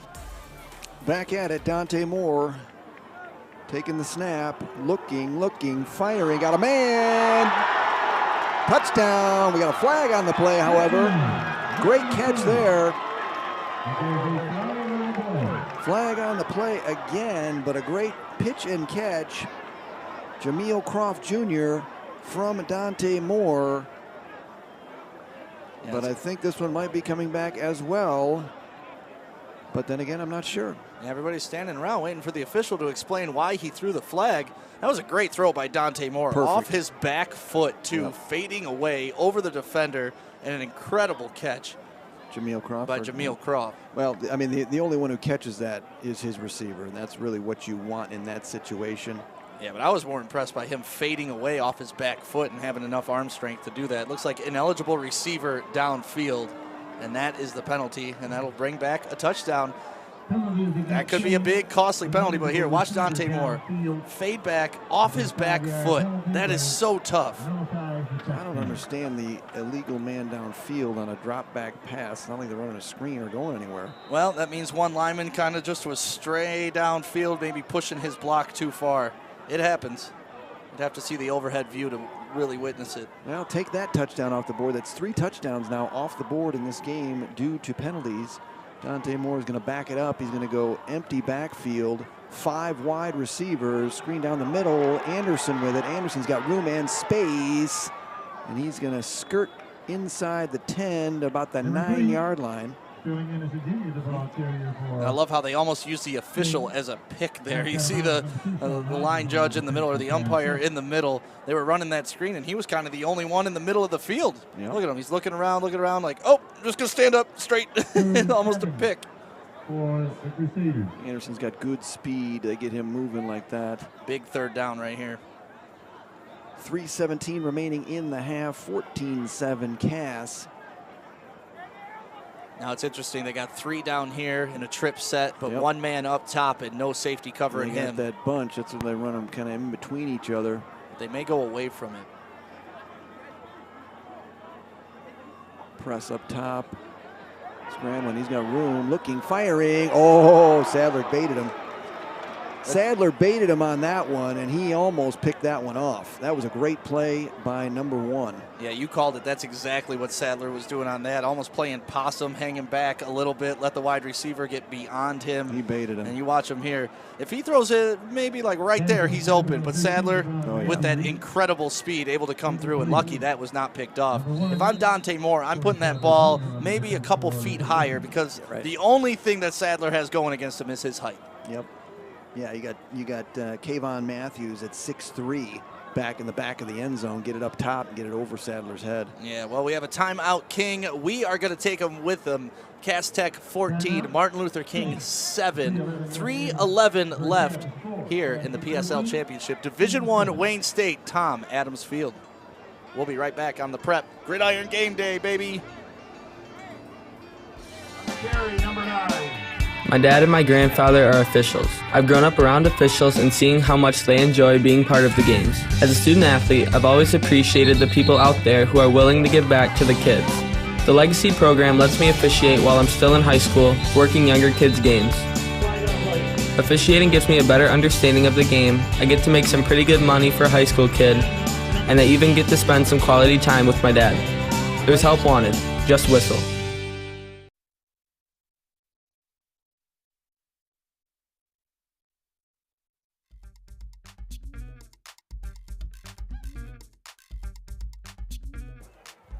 All right, we're back. King now, big third down play here. I'm sorry, 4th down. We're going 4th down play now. Yeah, that was a big third down stop. That was a big third down stop. So 4th down here, King, no field goal. He's got 2 backs in. Now what do we got? We got another whistle, and kids are throwing their hands on their head. Is that a delay of game coming out of a timeout? My goodness. I'm not quite sure what that call is, but you know, you can see the frustration on the faces of the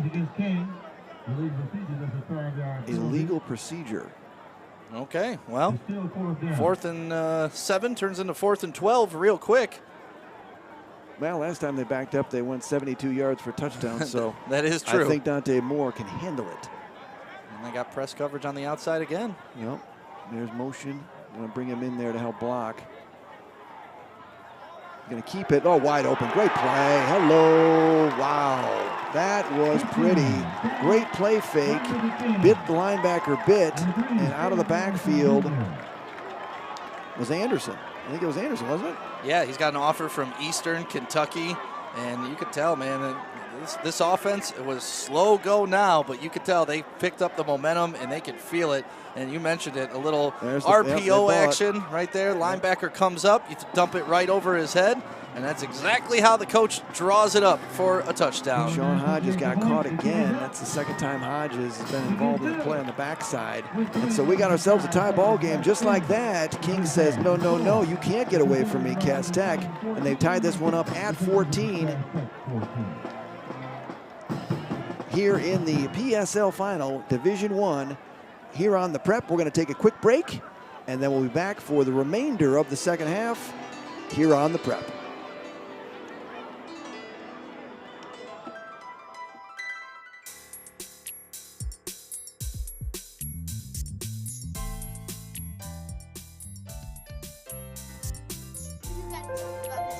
The innocence of youth. Is there anything any better? But soon they'll be in high school and facing all the same challenges you faced. How to make friends, how to fit in, how to be cool. We want our children to have everything they'll need to live fulfilling and productive lives. Make sure the kids in your family are among the more than 300,000 participants here in Michigan who take part in high school sports. And we're back on the campus of Wayne State University. in the city limits of Detroit. Tom Adams Field, a great matchup here. Everything everybody wants to see. The fans, as I take a look around here, they are lining up all over the place. We've got a great turnout, folks, and a great game. Tie ball game, 14-14. And King is going to kick this one out of bounds.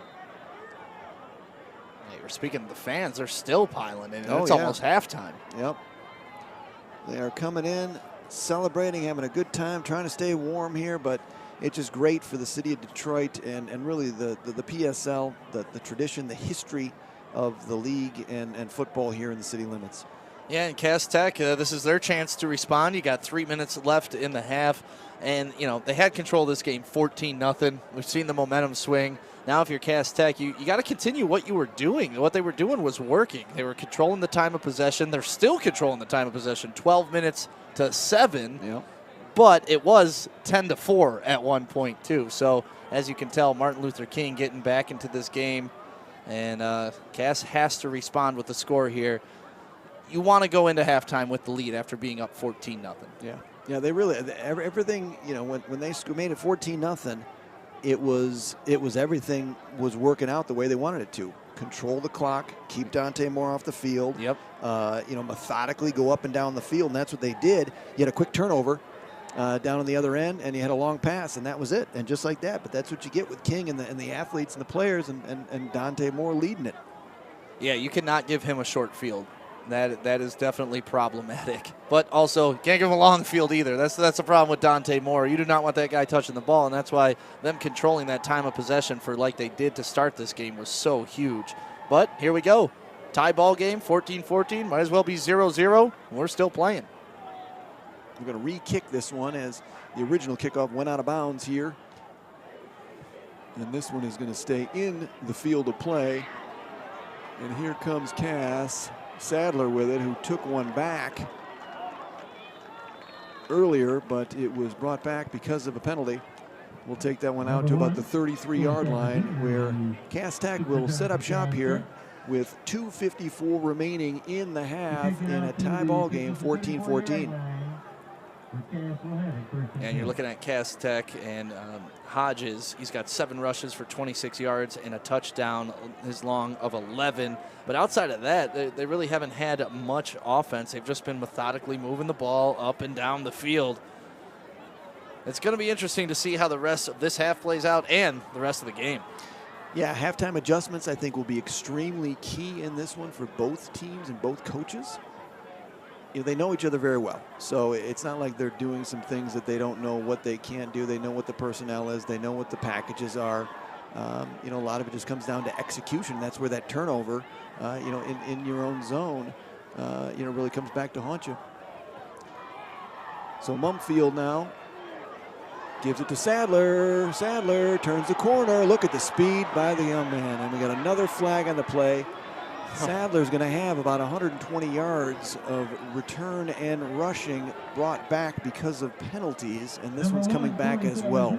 My goodness. And another impressive run by him. I know we're kind of fawning over this kid, but he gives you every reason to. Here on a little cutback draw action play, he jumps over a defender to elude him and makes it into a positive play. Unfortunately for him, once again, you get a holding pass. But look at this. Kind of a, no, cut back, read my blocks, throw my blocker at him. Now watch this move right here. Just straight up over. My goodness. Special talent glides on the field, changes speeds very nicely. And one of the keys was to get him, you know, in space and get him the ball. And they've done that. Unfortunately, penalties have precluded him from really, you know, having the statistics that he should have. Yeah, it says Cass Tech, you know, 4 or 5 penalties on the day, and it's cost them about 20 yards. But no, you take back the long touchdown run, that's about 82. 1st and 12. They're going to give it inside to Hodges, and Hodges is going to get a good gain as he picked up about 9 yards. Number 3, Kevin Toole, the ball carrier for Cass. As we've got 2 minutes, 34 seconds left in the half. Hodges with a good run here. Breaking tackles, finding holes, good spin. Puts his head down. And now we got 2nd and 1. Your favorite 2nd and 1 stick. Yeah, it was like second and an inch, too. This is even shorter than Nope. See, now you know what? They wrecked it for you. That's how close it was. You know what? We're not giving it to Stick. He's not going to get out his bag of tricks on this one. Yeah, and if I'm the OC, I'm really mad right now. I want that second and inches so I can just drop back Mumfield and launch the ball down the field. There you go. Give my man Sadler a streak. Good run by Hodges. So he had that penalty, brought it back, and so it was 1st and 12, and Hodges did a good job there of getting that first down. Here he's again in space. Nice move. He's going to get corralled as the King defense quickly closed the lane. And Hodges is going to pick up about 3, leaving them 2nd and 7 as we get under the 2-minute mark here in the city of Detroit.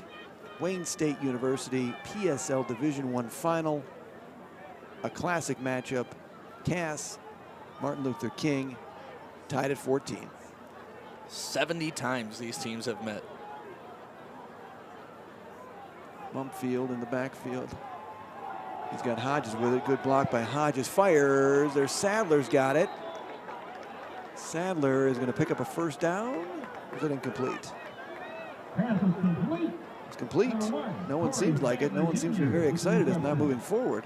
Yeah, I do not think that was complete. The announcer here at the stadium said it was. Not complete, as the ball is right where it was before. Yeah, Sadler got up and patted his chest like, my bad. He sat down in the zone. That should be a nice, easy catch for him. Yeah. But good defense to pop that out. So 3rd and 5, big play here. You do not want to give Mr. Dante Moore the ball back with a lot of time on the clock to end the half. I can tell you that. Or any time. Anytime. Mumfield looking, pumps, fires. Good move there. That's going to get the first down. Great move by Javian Sewell. Caught the pass, made one man miss, and then gets the first down here as we clip toward the 1-minute mark. Yeah, you know it's a great move when the team crowd that's against you is like, ooh, and look at this little step back. Whoop, not going to get me. First down. He gives him the ooh move.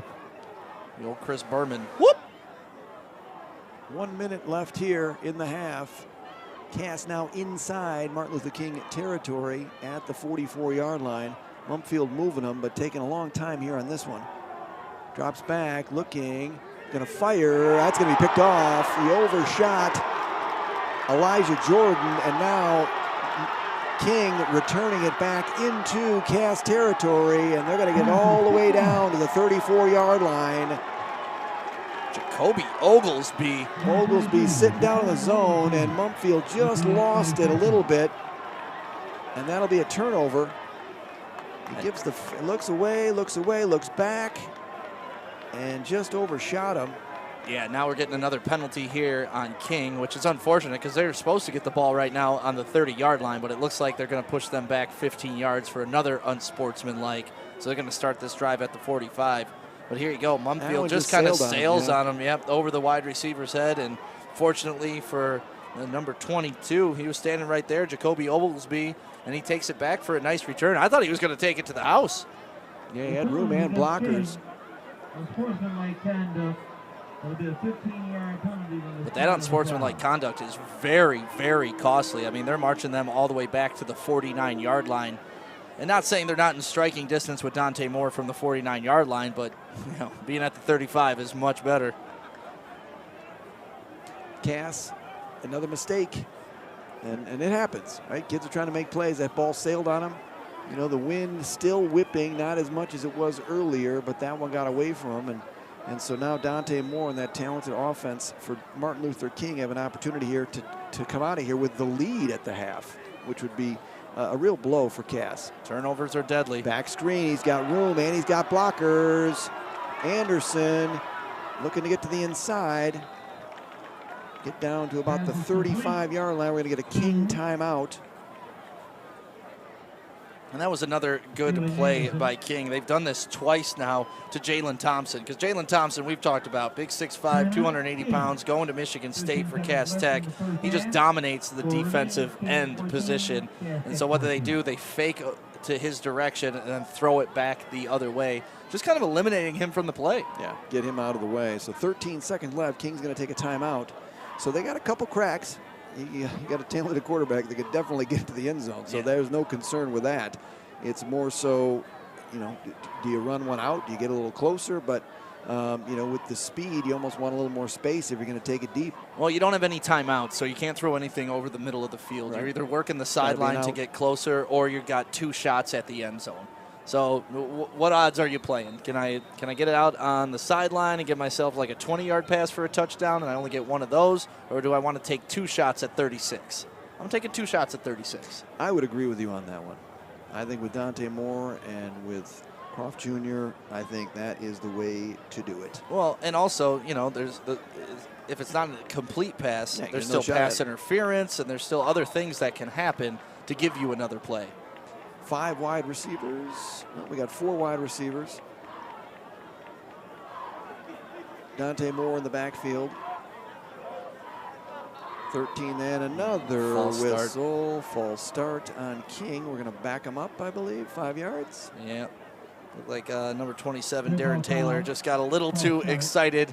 Maybe that ball was called for him. Maybe that was his route because he wanted to get out on that route in a hurry. Yep. Another penalty. Let's see if we can see it here. Yeah, right at the top of the screen. You'll see him flinch a little bit early.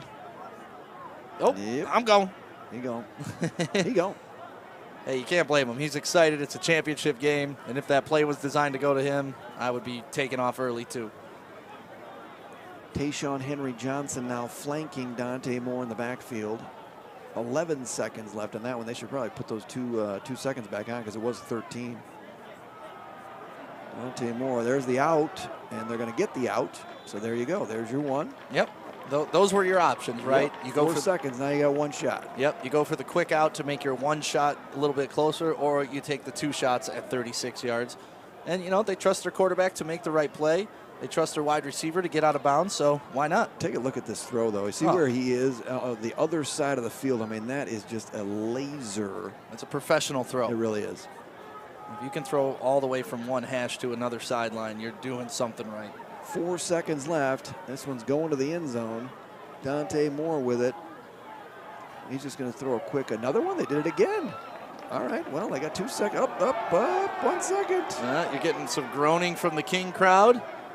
Oh, the ref is holding up 1 finger, so they are going to give them 1 second and 1 more play. That's interesting. 4 seconds to run 1 play. Has turned into longer than that. Well, they gave him 3 seconds on that play. Well, and the other, I mean, when they had the false start. The false start play shouldn't have happened. They took 2 seconds away because it was 13 coming out of the timeout. So I guess that's fair. Yeah, because there's no play that takes only 3 seconds. I mean, I don't think that they're trying to give them the time back. I just think that ball don't lie, clock don't lie. Things work out, right? So here we go, 1 last play. It's going into the end zone. Back up defense, and you see the linebackers are playing 15 yards off the line of scrimmage. Trips right. You got Croft Jr. down here, and man, who's he looking for? He's going to keep it. Firing high, up and over the top. So good defense by Cass to hold that one off, but the penalties really plagued them on that one, backing them up, from where they originally took it over. But what a half. Yeah, well, that takes us to half, tied 14-14. Martin Luther King, Cass Tech. You wouldn't have it any other way at the PSL Championship right here at Wayne State. Tom Adams Field. We'll be right back with Lexi Ayala interviewing the coach next on The Prep.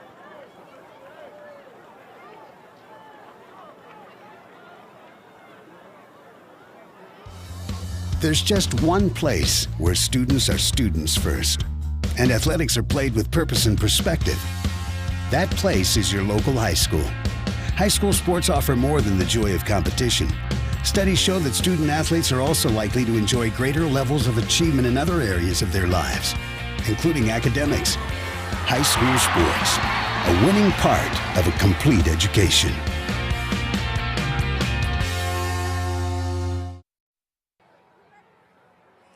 Coach, a lot of flags thrown that first half. How do you capitalize off of the mistakes of Cass Tech? Yeah, we try to do our best, to make some plays off the turnovers that they had and some of the penalties, but just got to clean it up, calm the guys down. Too many emotions flaring up right now, and we got to just play football. And, Coach, I know you wanted to see special teams have an improvement in this second meeting against Cass. What are your thoughts on them right now? Yeah, I thought it has improved a little bit. We gave something up, but it was a holding penalty, so I thought we did some great things in there, and we just got to continue to do that to slow them down so they don't get in great field position. And then not as much possession time as Cass Tech in that first half. How do you take advantage of the time that you do have and make something happen? We got to execute. We got to execute at a high level, and we got to make plays when we out there. Well, like you said, the time that you have, you got to make the most of it, and that's what we got to do. Good luck second half, Coach. Thank you.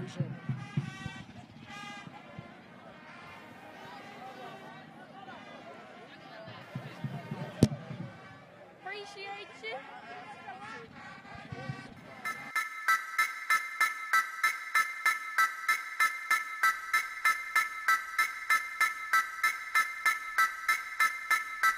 They say that this is a game of inches, but I disagree. This is a game of desire and will. 4 quarters of epic drama that plays out in real time right before our very eyes. And every season begins the same way, with a desire to win. Those with the will to put in the effort and time put themselves in the best position to achieve their desire. This is why we go to work early and come home late. Why we go so hard and why we put in all these hours. Because we have a desire to be great and the will to become everything we dreamed of and more. So when the drama's thick and it comes down to just those few precious inches, we have no doubt what the outcome will be. Because we have the will to outwork anyone to get what we desire. It doesn't matter if it's inches or 100 yards. We want it more, and we're going to take it. That's game.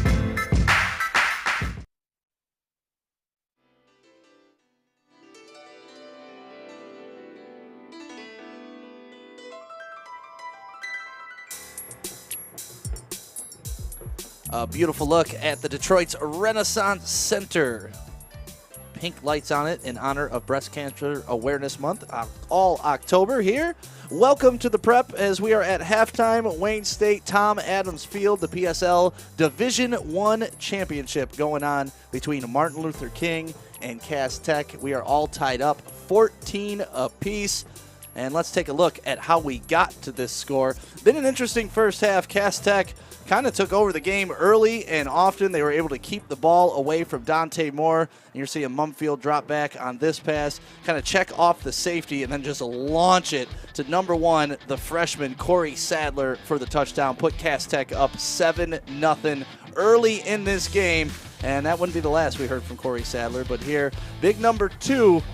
That's the man, Sean Hodges. We featured him earlier in the game. He put Cass Tech up 14-0, and they were rolling right along until this pass on 4th down, 72 yards, going all the way is Jameel Croft, who has 17 D1 offers. He goes in for the touchdown, taking us to 14-7, and then after a turnover from Cass Tech, deep in their zone, they gave the ball to Dante Moore. This is another 4th down play. Over the middle to number 3, Javen Sewell, who had a big game-winning catch last year in the state championship game. So that was another big catch for him, taking us to 14-14, and that's where we sit now here at the PSL championship game. My name is Stick with the Prep, and let me go over some of the stats to get you guys caught up. Kind of been even on some of the things, but also lopsided on others. First down, you have 10 first downs for Cass Tech. King only has 5. Looking at the rushing yards, this is very interesting. 54 yards for Cass Tech on the ground. King only has 10 rushing yards, but where they make that up, 101 for Cass Tech in the air, 148 for King. Cass Tech is 7 of 12 with 1 interception. King, 10 of 19. Total offensive plays, this is where it evens out. 31 plays for Cass Tech, 155 yards. Only 23 plays for King, but 158, so almost even. We've had fumbles, we've had interceptions, we've had some big kickoff returns, and then here you go, another big thing. If you were to tell Cass Tech, hey, our time of possession in the first half was going to be 15 minutes and King was only going to have the ball 8, I think they would live with that 100 times out of 100. Unfortunately for them, those 2 turnovers seem to be the difference in the game right now. We're going to do some check-ins with some scores around the rest of the league and recap our game from last week right here on the Prep. We are tied at halftime, though. PSL Division I champion on the line. Who's going to win it in the second half? Cass Tech, King. You could already see these guys getting physical. We will find out. Second half coming up right here on The Prep.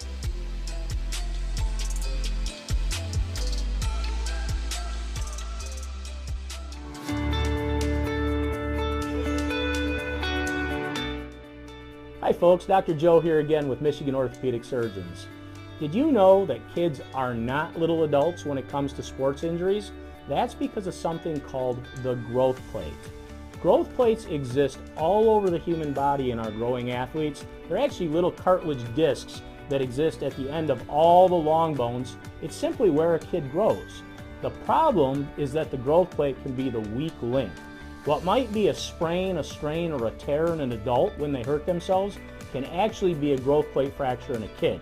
So it's important, if your kid has hurt themselves and they're not using their arm or they're not able to put weight on a leg, come see one of us, get an x-ray, and make sure it's not a growth plate fracture. For more information, go to miorthosurgeons.com.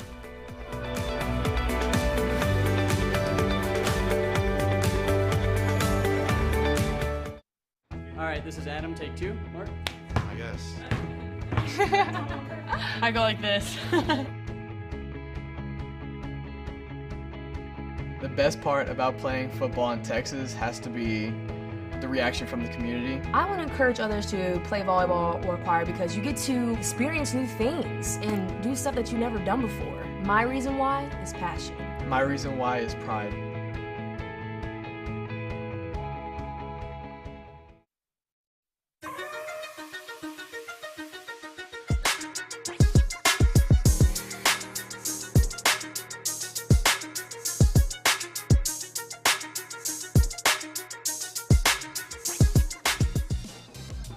Is there anything better than a high school marching band here in Detroit playing Motown music as we look at the King Marching Band live at Wayne State Tom Adams Field for the PSL Division I Championship tied at 14-14.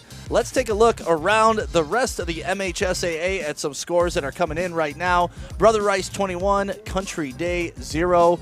Dexter and Saline have knotted up in the third quarter at 14 apiece. Clarkson taking care of Lapeer, 41-6. Big halftime score coming in. De La Salle 0, River Rouge 0 at halftime. Brighton up 7-0 over Howell at the half. Seaholm 14, Farmington 7, Belleville 21. Franklin 7, that is at the half. Bloomfield, West Bloomfield up 7-0 over Oxford, and that is also at the half. Catch you up on last week's game. We did the Orchard Lake St. Mary's Catholic Central game. Ended up Detroit Catholic Central 31, OLSM 17, and here's a look at the highlights.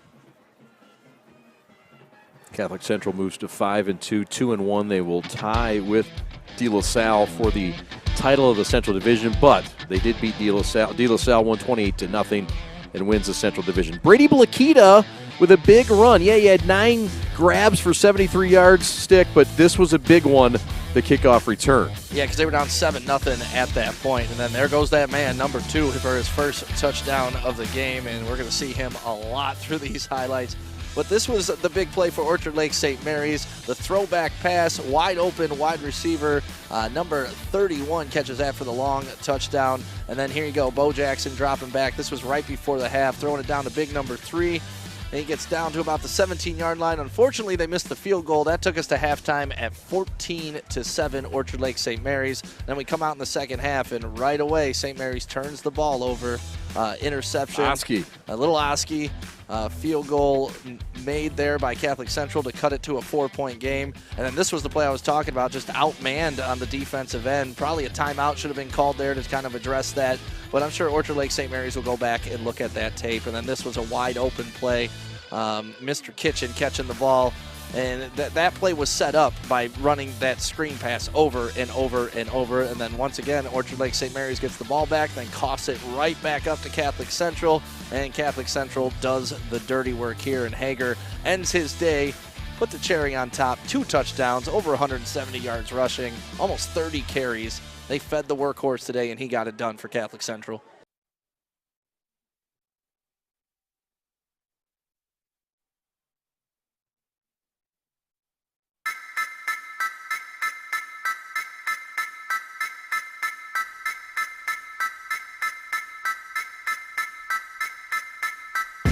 say that this is a game of inches, but I disagree.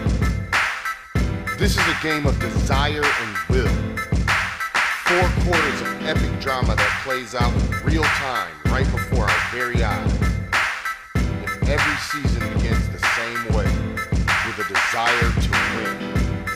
Those with the will to put in the effort and time put themselves in the best position to achieve their desire.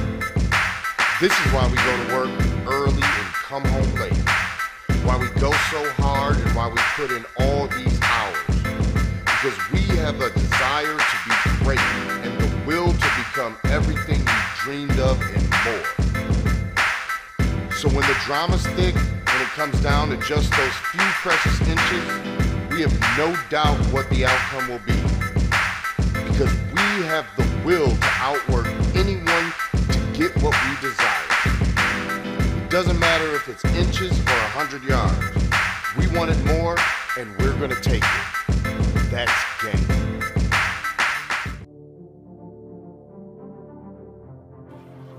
Championship football live here at the PSL Championship, but championship football starts in the weight room, and that's where Blue Lion Fitness comes in. You want to get in championship shape, make sure you call them at 734-929-5268. Also follow them on Instagram at Blue Lion Fitness, and you can check them out at bluelionfitness.com. Located in Ann Arbor, servicing all athletes of any age, any sport, anywhere. Blue Lion Fitness.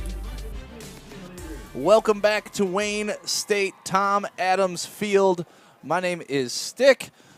How you feeling, John? You know, I am feeling great. The atmosphere here is electric. I look out and I see that the people are still coming in, and we got ourselves a 14-14 game at half. It didn't go the way that I think, people would have thought. Cass came out and really did what they were supposed to do, but I don't think anybody's surprised that we're sitting here at 14-14. No, and you look at some of the stats for Cass Tech. Sean Hodges leading the way with 8 attempts, 38 yards, averaging 4.8 a carry. Elijah Jordan has gotten in there a little bit, 2 attempts with 17 yards.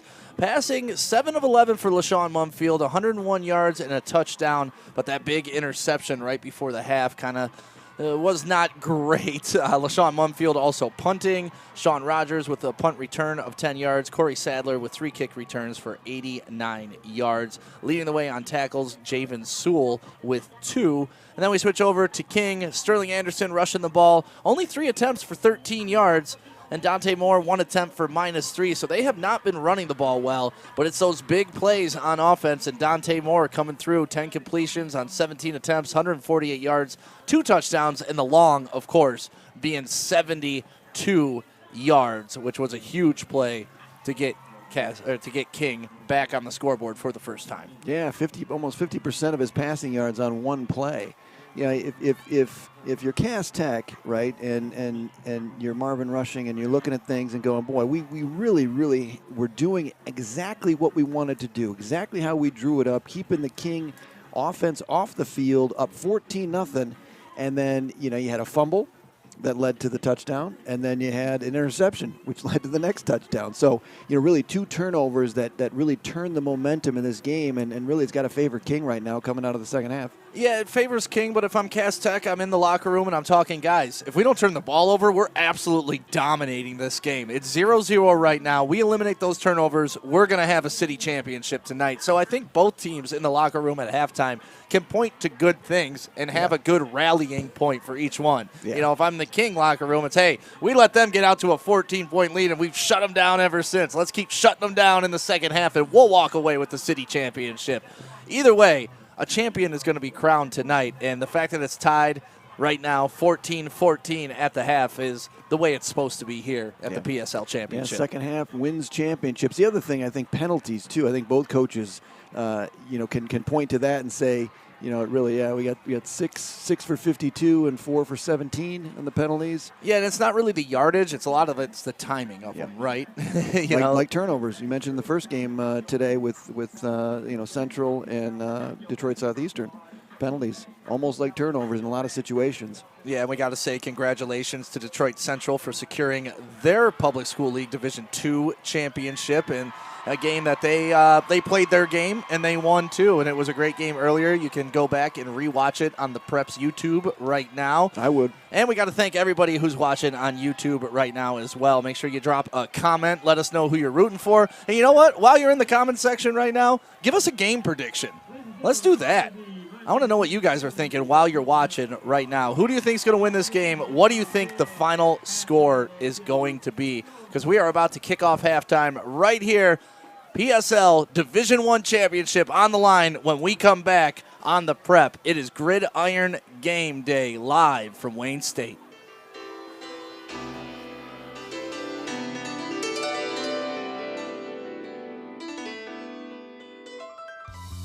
There's just one place where students are students first, and athletics are played with purpose and perspective. That place is your local high school. High school sports offer more than the joy of competition. Studies show that student athletes are also likely to enjoy greater levels of achievement in other areas of their lives, including academics. High school sports, a winning part of a complete education.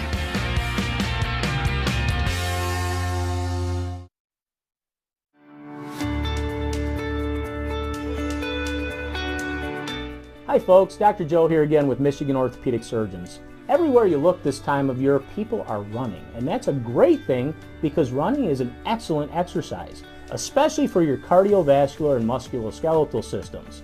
But the question is, are you running a safe running program? All too often, people are hobbled by things like shin splints and patellar tendonitis. But luckily, simple things like stretching and warm-up, the right running shoes, and realistic weekly mileages can keep you in your running game. For more information, go to miorthosurgeons.com.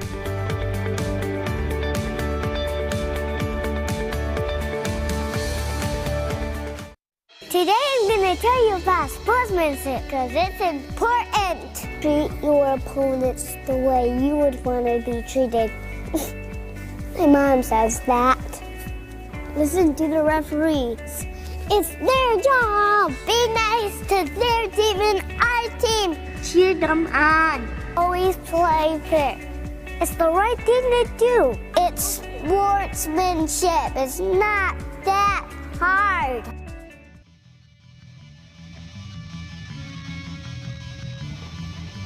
Make sure you get in on all the action with the Prep and follow us on all our social media accounts. On TikTok, the Prep 3, Facebook, the Prep, Instagram, the Prep 3, Twitter, the Prep 3, and of course, you're watching it live on YouTube right now, the Prep Sports. Make sure you subscribe and like for these videos. We want you to be a part of the evolution of high school sports, and it's all right here on the Prep. And if you got a game that you want us to be a part of, make sure you contact us today, info@theprepsports.com. And we got to give a shout out to Success Mortgage Partners Incorporated. In today's ever-changing real estate and mortgage lending world, the importance of a true professional has never been higher. At Success Mortgage, our mission is for every borrower to receive level 10 service, and our goal is to get you the lowest rate possible. We want you to have the experience of a lifetime. Navigating a turbulent market like this needs to be handled by a real professional. Call Todd Barr at 734-674-6154 and put 20 years of local knowledge to use for you and your family. Success Mortgage Partners Incorporated supports equal housing opportunity. NMLS ID number 130562. This is an informational only and is not an offer to credit or commitment to lend. Contact Success Mortgage Partners Incorporated to learn about your eligibility for its mortgage products. About to get the second half underway here. PSL Championship Division I, all knotted up at 14. We have Cass Tech taking on, of course, Martin Luther King. Who else would it be in the PSL Championship? Ty Spencer getting ready for the second half. I am ready for the second half. My name is Stick. John, are you ready for the second half? I am with bated breath, ready to get this thing going. I want to see the outcome. I want to see the adjustments that the coaches make. I mean, I think, in our first game tonight, we saw Central and Detroit Southeastern. Both coaches made great adjustments. I think we're going to see the same thing here, and I'm really, really intrigued to see what transpires between these two teams. And for me, you look at the numbers for Sean Hodges, 8 for 38, 8 carries for 38 yards. I expect him to maybe play a bigger role. Mumfield had the interception. He also had the fumble as well. And so, I'll be interested to see. And again, you look at Sadler. I mean, the plays that he made that were called back. I mean, that's 2 touchdowns that were called back for Sadler. And I think you got to get him the ball as well. On the King side of things, I think you need to get Sheldon Anderson moving a little bit, Sterling Anderson a little bit more involved in the action too. But again, you got Dante Moore back there, and that's really all you need to start. Yeah, some of these game predictions coming through in the chat right now. Miles Miller, 35-28, Cass Tech. Jacob Moore, 35-21, King. Marlon Brown, King, 34, Cass Tech, 27. Looking like overtime for Cass Tech for Ice Tay. He says that. Tony Cohen, he says King, 34-31. Cass Tech all day, says Ron Boy, 35-28. So thank you guys for being a part of the YouTube chat right now and getting your game predictions in there. And we are almost underway. The kickoff is about to come. Martin Luther King receiving the ball first. Here we go. Let's get it on. Wayne State, Tom Adams Field, the second half underway. PSL Championship, Division I. A champion will be crowned in less than 24 minutes of game time, baby. Big crowd on hand tonight. Everybody's still coming in and moving. Here's a little drop kick. Good catch inside there. Anderson with it. Sterling Anderson will flag that one down, and good field position to start for Martin Luther King as they're going to take over at their own 38-yard line. Dante Moore coming out, as Stick mentioned, 10 of 17 in the first half, 148 yards, 2 touchdowns, including that 72-yard strike to really got things going for King, because at that point in time it was 14-0, and then things were a little stagnant. They had just picked up the penalty and went all the way back. That's why it was 72 yards, because they started inside Cass zone. Yeah, it was 4th and 26, yep. And they got a touchdown on it. Those sometimes are heartbreaking moments in games. I remember in high school we were playing Catholic Central, and they hit a 4th and 20, and it shifted the entire game for us. So here we go to start. Dante Moore back behind center. Croft in motion, handoff, Anderson. That's what we talked about early. Referee goes down, Anderson goes down. Hopefully the official is okay, but he's going to pick up 9 yards to start. And Anderson goes right over to the official and apologizes for running into him. But, the officials are part of the field. They are literally inanimate objects in the scheme of life when you're out there. If you get hit, that's just part of life. Little hurry-up offense to start for King, maybe getting things flowing quickly. We got a whistle. Cass Tech burning an early timeout. They did not like the hurry-up offense. They did not. That threw them for a loop, and you call a timeout to reset. But a good move. There's one of the adjustments already right out of the gate, going to that hurry-up offense and making them burn a timeout. That could be costly. That could be very costly. And you know what? I like the swagger of Dante Moore coming out. If you saw him after he took that timeout, he looked at his coach like, all right, let's keep this train rolling. Let's keep going. Let's keep going. Quick update from some of the games around the MHSAA tonight. West Bloomfield is leading Southfield A&T 7-0 at the half. Southfield A&T, great quarterback. Very talented team. Marshall, I love that kid. Yeah, very talented team. I was reading an article the other day about the quarterback talent in the state of Michigan that is just, it's up there with the best in the country when you go up and down in terms of, the 23s, 24s, 25s. And none of them are better right now than this man, Dante Moore. He's going to throw a quick out there. Breaking a tackle. Looks like a tight end. Who's that? Number... He's holding his arm. I believe that's number 16, David Clemise. Clemise or Newsom? That was Newsom, 6'5", 210. He's coming off the field holding his arm, but... You can see that. I think it's another adjustment, too. Newsom's a very, very big target, and we talked about that at the opening with the smaller corners for Cass, getting some of that size involved, and Newsom definitely is part of that mix. Yeah, Martin Luther King's uniforms always throw me off when we're calling games because every player looks like they're number 11 from the side, right on their shoulder pad. Favorite number 11 of all time yes. for me, Danny White. Danny White from the Cowboys. He punted and he was a quarterback. Another bad snap, but Anderson's going to pick this one up this time. And broken play, nowhere to go. And he's going to struggle to get back to the line of scrimmage, but that's another low, bad snap. That one was low and outside. That was about, we've seen about 6 or 7 of those tonight, and, you know, King has been able to deal with it, I guess is the best way to put it. They've overcome it, you are right. But you see it here, another low snap, and luckily, number 3 was there to pick it up, Javen Sewell. You almost think that almost looked like almost a direct snap that was low because it really was between the two of them. I don't know if tough to tell because there's been so many low ones. Who knows? In my correction, that was Sterling Anderson. So now they're going to go back under center, and a good move because that snap just not working out. So now he's going to go back behind center, just a straight handoff to Anderson, who's going to try the right side. Brought down hard and high. Anderson gets back to the original line of scrimmage. Sincere Jones with a vicious tackle on that, and you got to love that name too. Sincere Jones coming in with the tackle. I sincerely do. Watch this. He just comes up and he welcomes the contact. Sliding the line, grabs the guy around the neck. Lucky he didn't get a face mask, but that is some big physical football. And look how pumped he is coming off that tackle. Love to see it. And you can see really the snap there, they had to go under center on that one, so that throws off the flow a little bit, and now we're back in shotgun, taking their time, moving some people around. So that hurry-up offense, good timeout when you think about it for Cass Tech because it really did slow the momentum, and now King's going to have to burn a timeout with everything that's going on. Well, it's another interesting start to this second half, but we're still knotted up at 14-14. While both these teams take a break, we will take one with them right here with the prep. 9 minutes left in the third quarter. Gridiron Game Day live from the PSL Championship at Wayne State.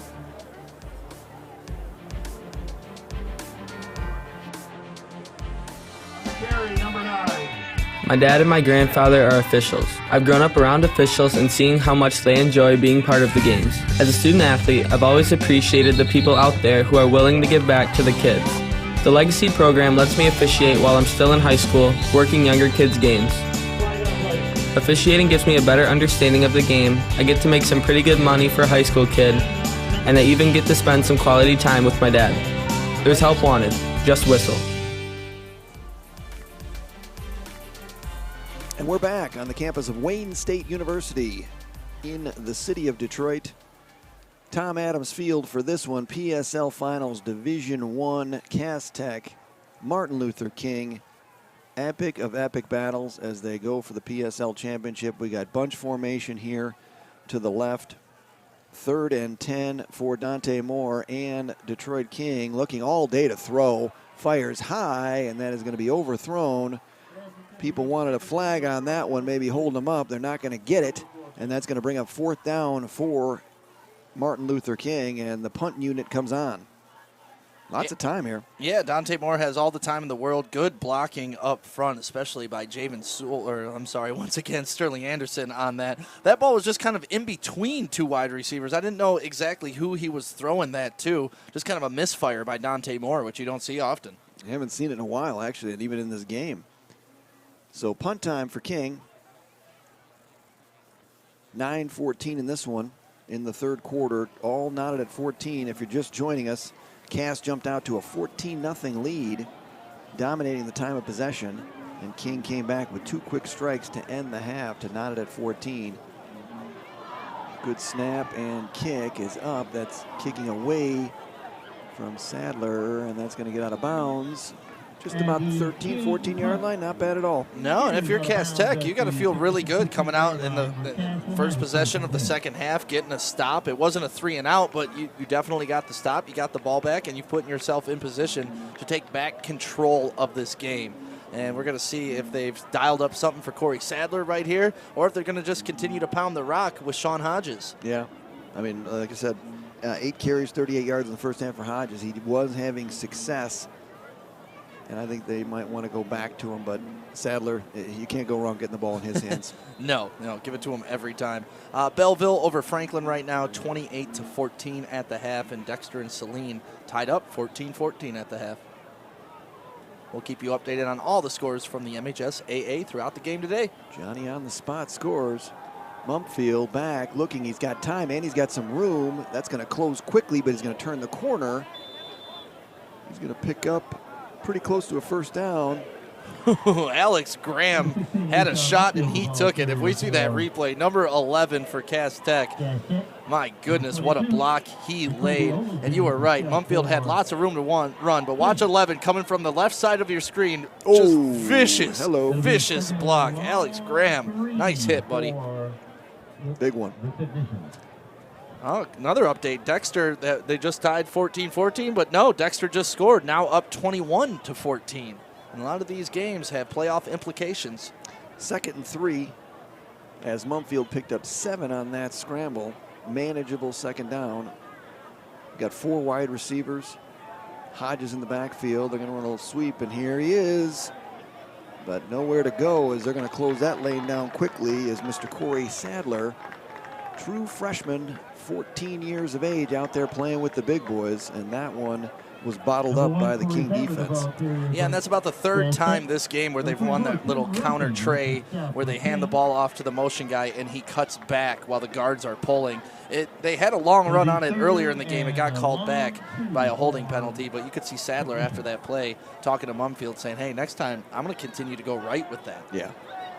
Yeah, get him into space. I mean, stopping him is not, I'd rather him continuing in motion rather than stopping and starting. Right.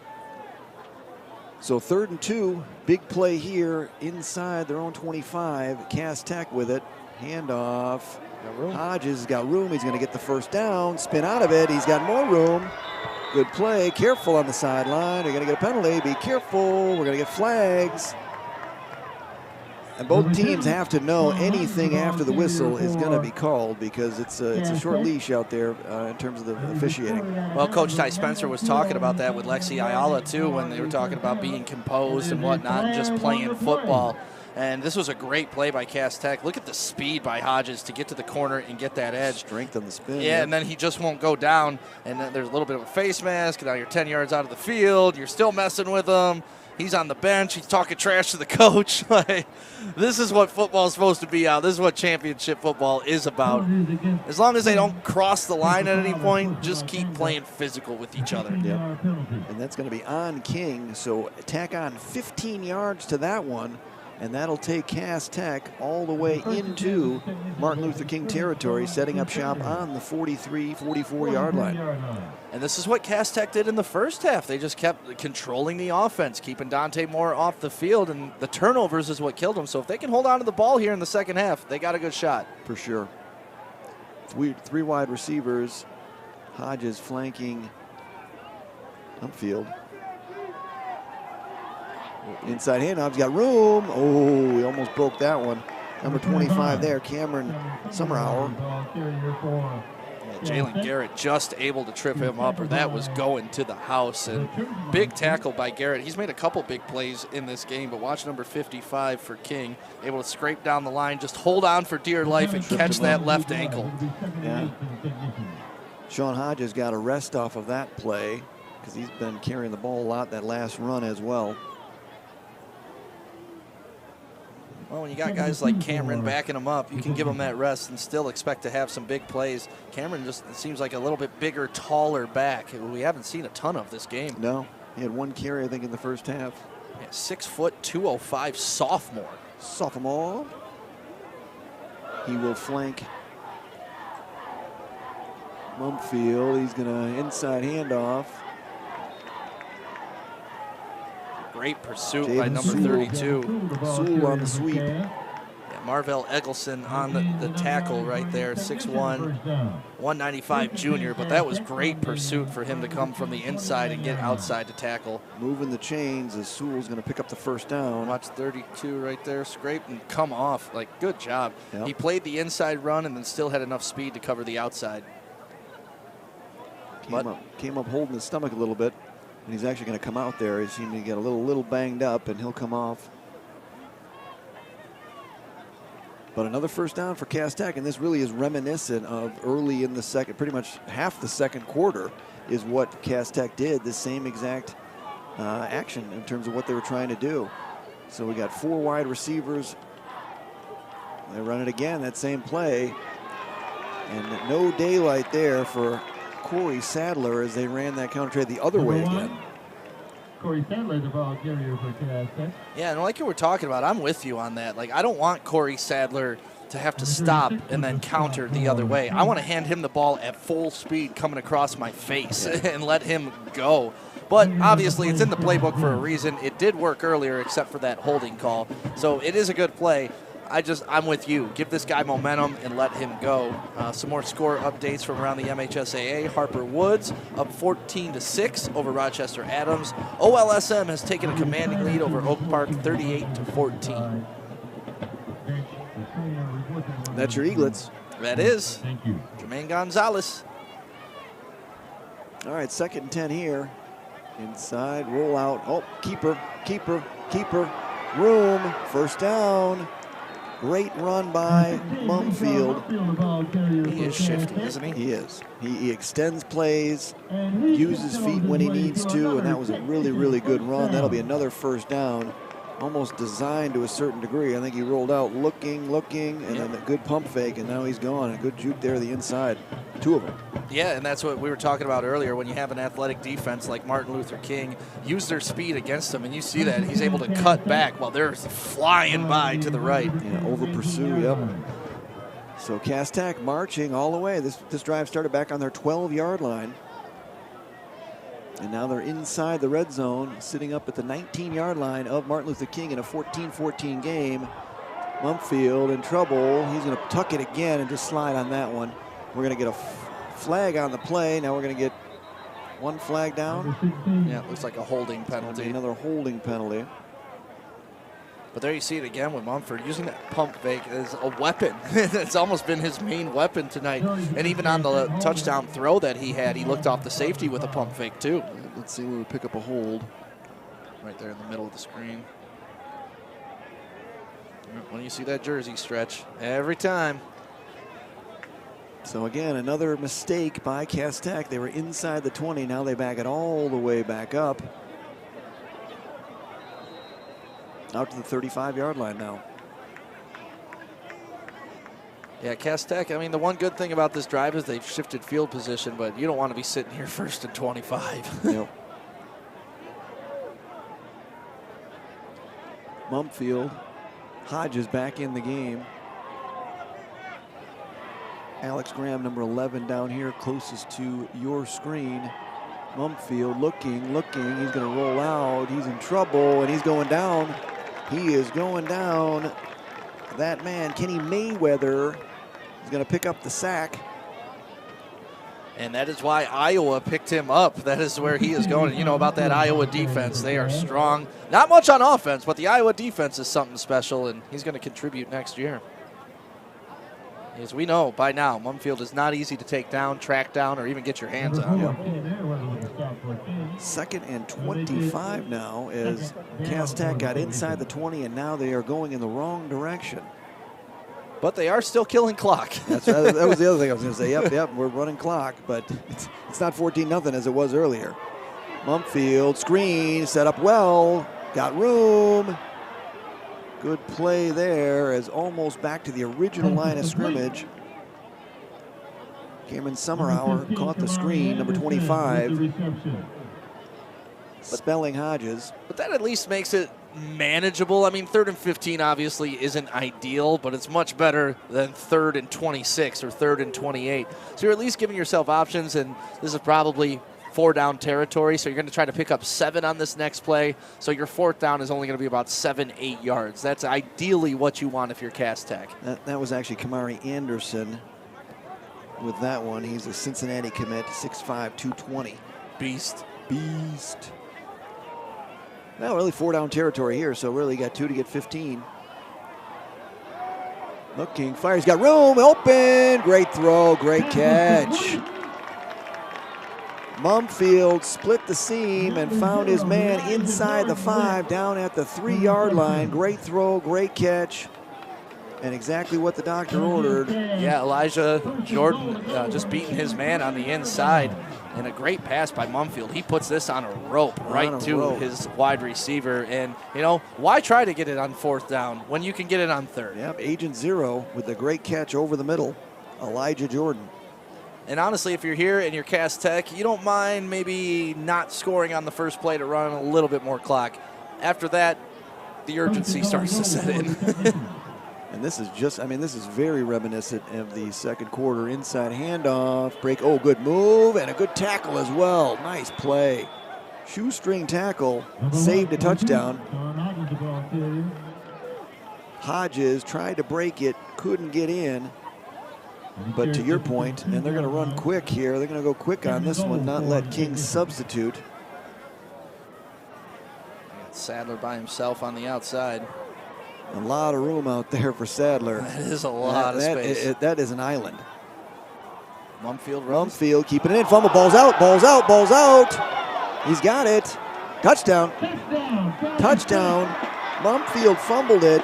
Jalen Ball Washington came out, and Jalen Washington, number 56, fell on it. That ball squirted out into the end zone. Touchdown, Cass Tech. You know, in the first game, the PSL Division II game, we saw a defensive lineman with 2 interceptions, and now we're seeing an offensive lineman / defensive lineman with a fumble recovery touchdown for his own team, Cass Tech, to put them up 20-14. Mumfield may have been in. Let's take a look at it. I think he may have been in when it came out. It's tough to It's tell. tough to tell. Can't see from this angle. And a quick He's update. laying right there with his hands out. But either way, that is a touchdown and an extra point, and Cass Tech does exactly what they wanted to do. Long, methodical drive, and they punch it in, and now they lead King 21-14 with 14 seconds left here in the third. We're going to take a quick break. You're watching live coverage on the prep of the PSL City Championship here at Wayne State. We'll be right back. Today I'm going to tell you about sportsmanship because it's important. Treat your opponents the way you would want to be treated. My mom says that. Listen to the referees. It's their job. Be nice to their team and our team. Cheer them on. Always play fair.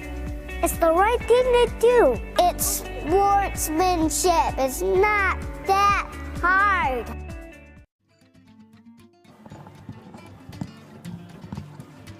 Welcome back to Wayne State, Detroit, Michigan. Tom Adams Field, the PSL Division I Championship on the line tonight. Cass Tech just took the lead 21-14. Big game going on down the road too. Dexter and Saline. Dexter is up 21-14 on Saline, but Saline has the ball.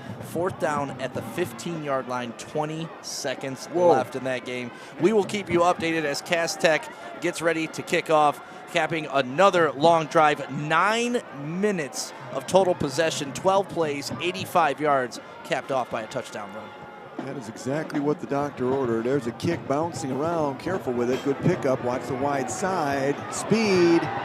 Anderson with it. Looks like, yep, Anderson got it, but closes quickly on that was Cass Tech.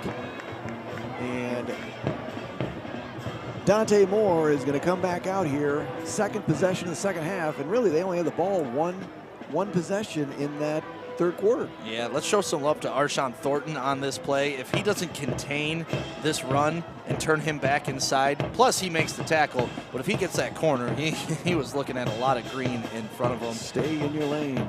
Yep. Dante Moore back on the field, down 7. This is a familiar position for King at this point in this game. Only 3 seconds left in the quarter. We'll see what they do, and then up next, fourth quarter. Yeah, put the 4 fingers up shortly, but Dante Moore says, I got one more play in me. And once again, press coverage up top with only 1 single safety. Yep, but they're going to go on this side to it, and I got to get the ball in his hands, which they should. He hasn't touched the ball in a while. Is Mr. Croft Jr. And that'll do it, as the clock did not start, or did it? Yes, it did. So that'll take us to the end of the third quarter. So we are 1 quarter away from crowning state champion PSL Division I here in the city limits of Detroit at Wayne State. While we switch sides here, we're going to take a quick break, and we'll bring you back for the exciting conclusion. The fourth quarter starts coming up here on the prep.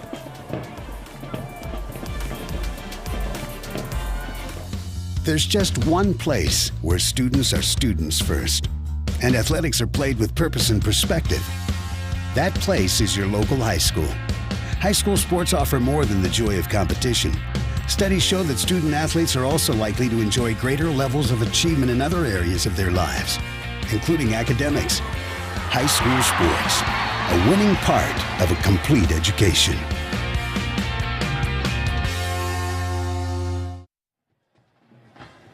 Though we haven't seen much play out of Kings quarterback Dante Moore in the third quarter, head coach Ty Spencer said that this is actually his best year yet. Maybe not statistically, but the way that he leads some of these younger receivers with patience and a mentorship is outstanding. Not only that, Dante Moore didn't have to come back to King this year, but he chose to. He could have went to IMG. There were schools from California that wanted him, but he chose to stay here at Martin Luther King.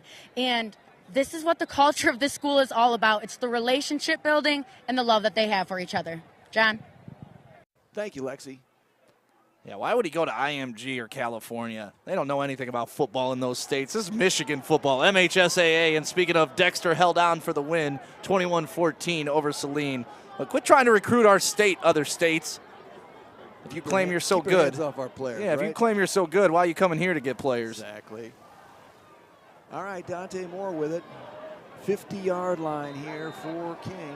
Second possession of the half as Cass dominated the time of possession on that long drive. Dante Moore with it. He's got space. He's going to take off and run and slide. He's going to pick up about 5 yards on that one, but good coverage downfield as he had time to throw. But the secondary for Cass Tech did a nice job keeping the receivers in check. Camille Croft Jr. real been quiet. I mean, obviously the whole offense hasn't been out here, and so you can't get him the ball if he's on the sideline. Yeah, when you only have the ball for 3 minutes in the third quarter, can't make much noise. Hand off Anderson. He's going to pick up a couple, so he's going to bring up third down here for King. And with King, this is 4-down territory, so you know that they only need to pick up 2 yards per down. But man, this is a big third down. If Cass can get this stop and get the ball back, woof, this game changes immensely. Third down and 4. Croft in motion. They're going to throw that screen out there. We got a man, shakes that one, but a lot of pursuit of white jerseys, and Croft Jr. is going nowhere. He's actually going to lose 4 yards. We got another flag on the play, and this is going to give them a first down. I'm thinking if it's on Cass Tech, it's going to be not a good decision. It looks like it's going to be on Martin Luther King, and it looks like they're escorting somebody off the field as well. Number 50, the official talking to Clayton Talley.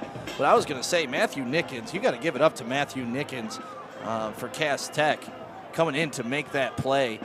He tackled him for a loss. He read that little bubble screen. Broke down, yep. And he actually just blew that play up. Here's your personal foul. It's on King. Yep, and I misquoted. I was looking at 50 from Cass Tech, but it's 50 Jonathan Slack from Detroit King who got the penalty called on him. But let's watch number 6 up top. Look at this pursuit. And he doesn't make the tackle at first, but that's all right. That's what you got teammates for, man. You slowed him up, you got teammates, and look at the gang tag. 1, 2, 3, 4, 5, 6 in there. And then you saw the push by 50 at the end. Yeah, that's making plays. I mean, you got a talented player one-on-one out there, and he did not back down. He broke him down, held him up, and the team came through.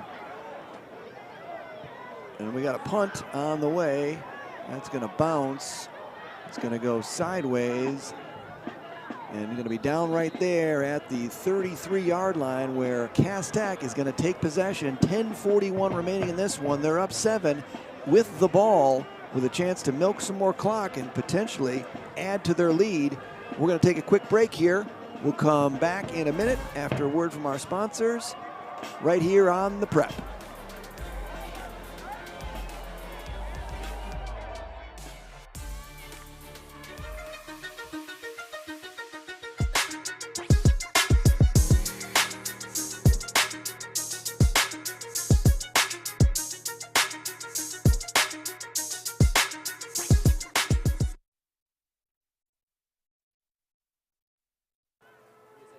Cass Tech up 21-14 over Martin Luther King here at the PSL Division I Championship. And let's take a look at Cass Tech head coach Marvin Rushing in his second season. 19th overall coaching, though. 10th year at Cass Tech. He had some playing experience. He played at Cass Tech in '93, then went on to be a linebacker at Eastern Michigan University, and is currently an executive at Comerica Bank. So I should talk to him, maybe?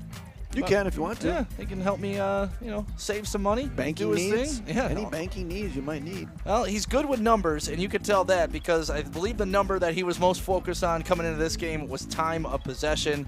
Cass Tech alone on their last possession, 8 minutes and 52 seconds. The King got the ball back and only had it for a minute 24. If Cass Tech can have another drive like they just had, there'll only be 2 minutes left in the game, and King's going to be down 14. So Coach Marvin Rushing doing a great job with Cass Tech, and there he is on the sidelines. Love those Cass Tech versus everybody hoodies. Need one of those, Cass. I agree. Wearables are always appreciated up here in the prep booth. Yeah, and I can also be bought with food. LaShawn Mumpfield here had a great drive in the last one. Led to a touchdown. Inside handoff. Nope, he's going to keep it again, and he's going to pick up about 5 yards. And they've really gotten back. Is it a flag again? Yeah, it looks like on the outside. Late. Yeah, you had number 11 and number 21 going at it on the outside. I wonder what they're going to call here. But speaking of food, we got to thank the PSL for bringing up some nice sandwiches for us. Those were good sandwiches. Absolutely delicious. We got a face mask on King, so you're going to tack on some more to that one. And Cass is going to get close to Martin Luther King territory to now take over at their 43. There's a 5-yard face mask. 5-yard face mask, so that'll going to bring up first down. Chains moving? No, the back chain shouldn't be moving. But the confusion on the chain gang. The down marker's moving. Yes. So 1st and 1. Or 2nd and 1 for the one it should be. If it's 1st and 1, is that better than 2nd and 1? Of course. And this is what you should do. Launch it. Field wide open, finding. Taking on 3 and still gets through is Corey Sadler. Freshman Corey Sadler, and he's got hobbling. He's doing the high step, the Billy White Shoes Johnson high step. You can never tell with him. He's either celebrating. I don't know. That looks like that looks hurts like me when I have to go to the bathroom really bad. His helmet, and now he's down. He's cramping up. He's cramping up. It's just a cramp. He's cramping up. He's doing the P dance. High stepping, the Deion Sanders cramps. Yep. So 1st and 10 here now. Cass inside Martin Luther King territory. Taking their time, methodical. Outside, he's got a lot of room out there. Look out. We're going to get another holding call. This one's going to come back again. As Javen Sewell found the corner, picked up about 19 yards, but more laundry on the field. And Sewell is injured on the sidelines as well. Sewell goes down. Looks like he's cramping too. Flag goes down. Now this one's coming back. He says he's fine, just a cramp. Yeah, and that's the sad part. Like, I don't even think you needed to hold on that play. Sewell had enough space on that edge to where he could make this play work. Let's go back and look at it because we're looking on the outside edge here. Nobody's even close to him. And who did they get on the hold? I didn't necessarily see who they got on that play, but it looked like it was on one of the linemen. So, either way. Horse collar there coming in at the end, too. No call. Either way, holding penalty, bring that big run back. How do we sit on the penalties? We're getting up there in numbers. A lot. Yeah. And we hit double digits for either team.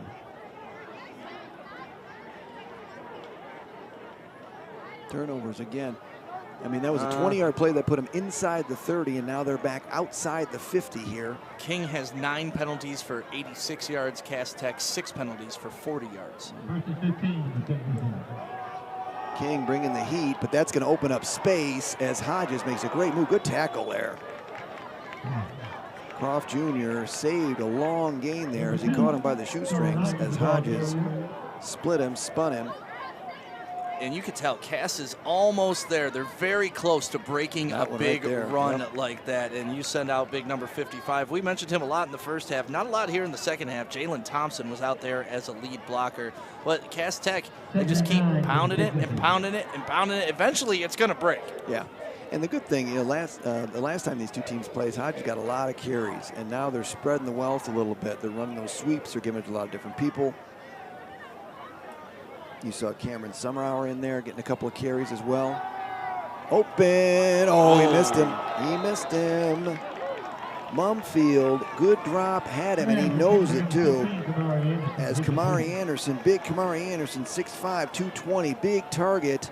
Little air underneath that one, and that one's going to the house. Yeah, I think he put a little too much air under it. That, unfortunately, yeah, he needed to put that on a line a little more and throw it to the inside of the hash mark. See how he's not leading him enough to the inside of the hash? Right there, that's exactly where that ball needed to be, on a line and more inside. 3rd and 9, big third down play here. 8:11 remaining. That stops the clock too. Cass 21, King 14. Screen out here. Hodges in space. Got to make 2 miss to get to the first down. He does that, and he's going to get the first down. What a run! That is an individual effort by Sean Hodges in space. Needed to make 2 miss to get the first down, and he did just that. Yeah, and it's not even big just picking up the first down. It's big because you're keeping the clock going. And, man, King is going to look back on this. 1 missed tackle, 2, 3, 4, 5 needed to take him down. There's only 11 players on the field, and when it takes half of them to bring you down, you should be picking up pretty decent gains. Yep. That was a great move because that would have brought up 4th down if he didn't get that one. But that's a first down. As you mentioned, clock keeps running. Methodical, methodical, methodical. Yeah. 7:44. If you're King at this point, when do you start maybe taking some timeouts, or do you save them? What do you think? Well, you only have 2, remember. They burned one early in the half. Yep, I don't think it's timeout territory yet. You're still hoping your defense can get a stop. The Cass Tech taking a timeout because this is an important drive for them. If they can keep taking time off this clock, that is King's 12th opponent right now. And we are sitting here at the PSL Championship game. Cass Tech 21, Martin Luther King 14, 7:27 left in the 4th quarter. The city championship is on the line. We'll be back to decide it all right here from Tom Adams Field, Wayne State University, Detroit. Gridiron game day with the prep. What rhymes with great? Participate. Where does greatness start? Here, in the classroom. On the diamond. In the pool. On the field. Where will your greatness take you? To better grades. To more friends. Yeah! Be great. Participate!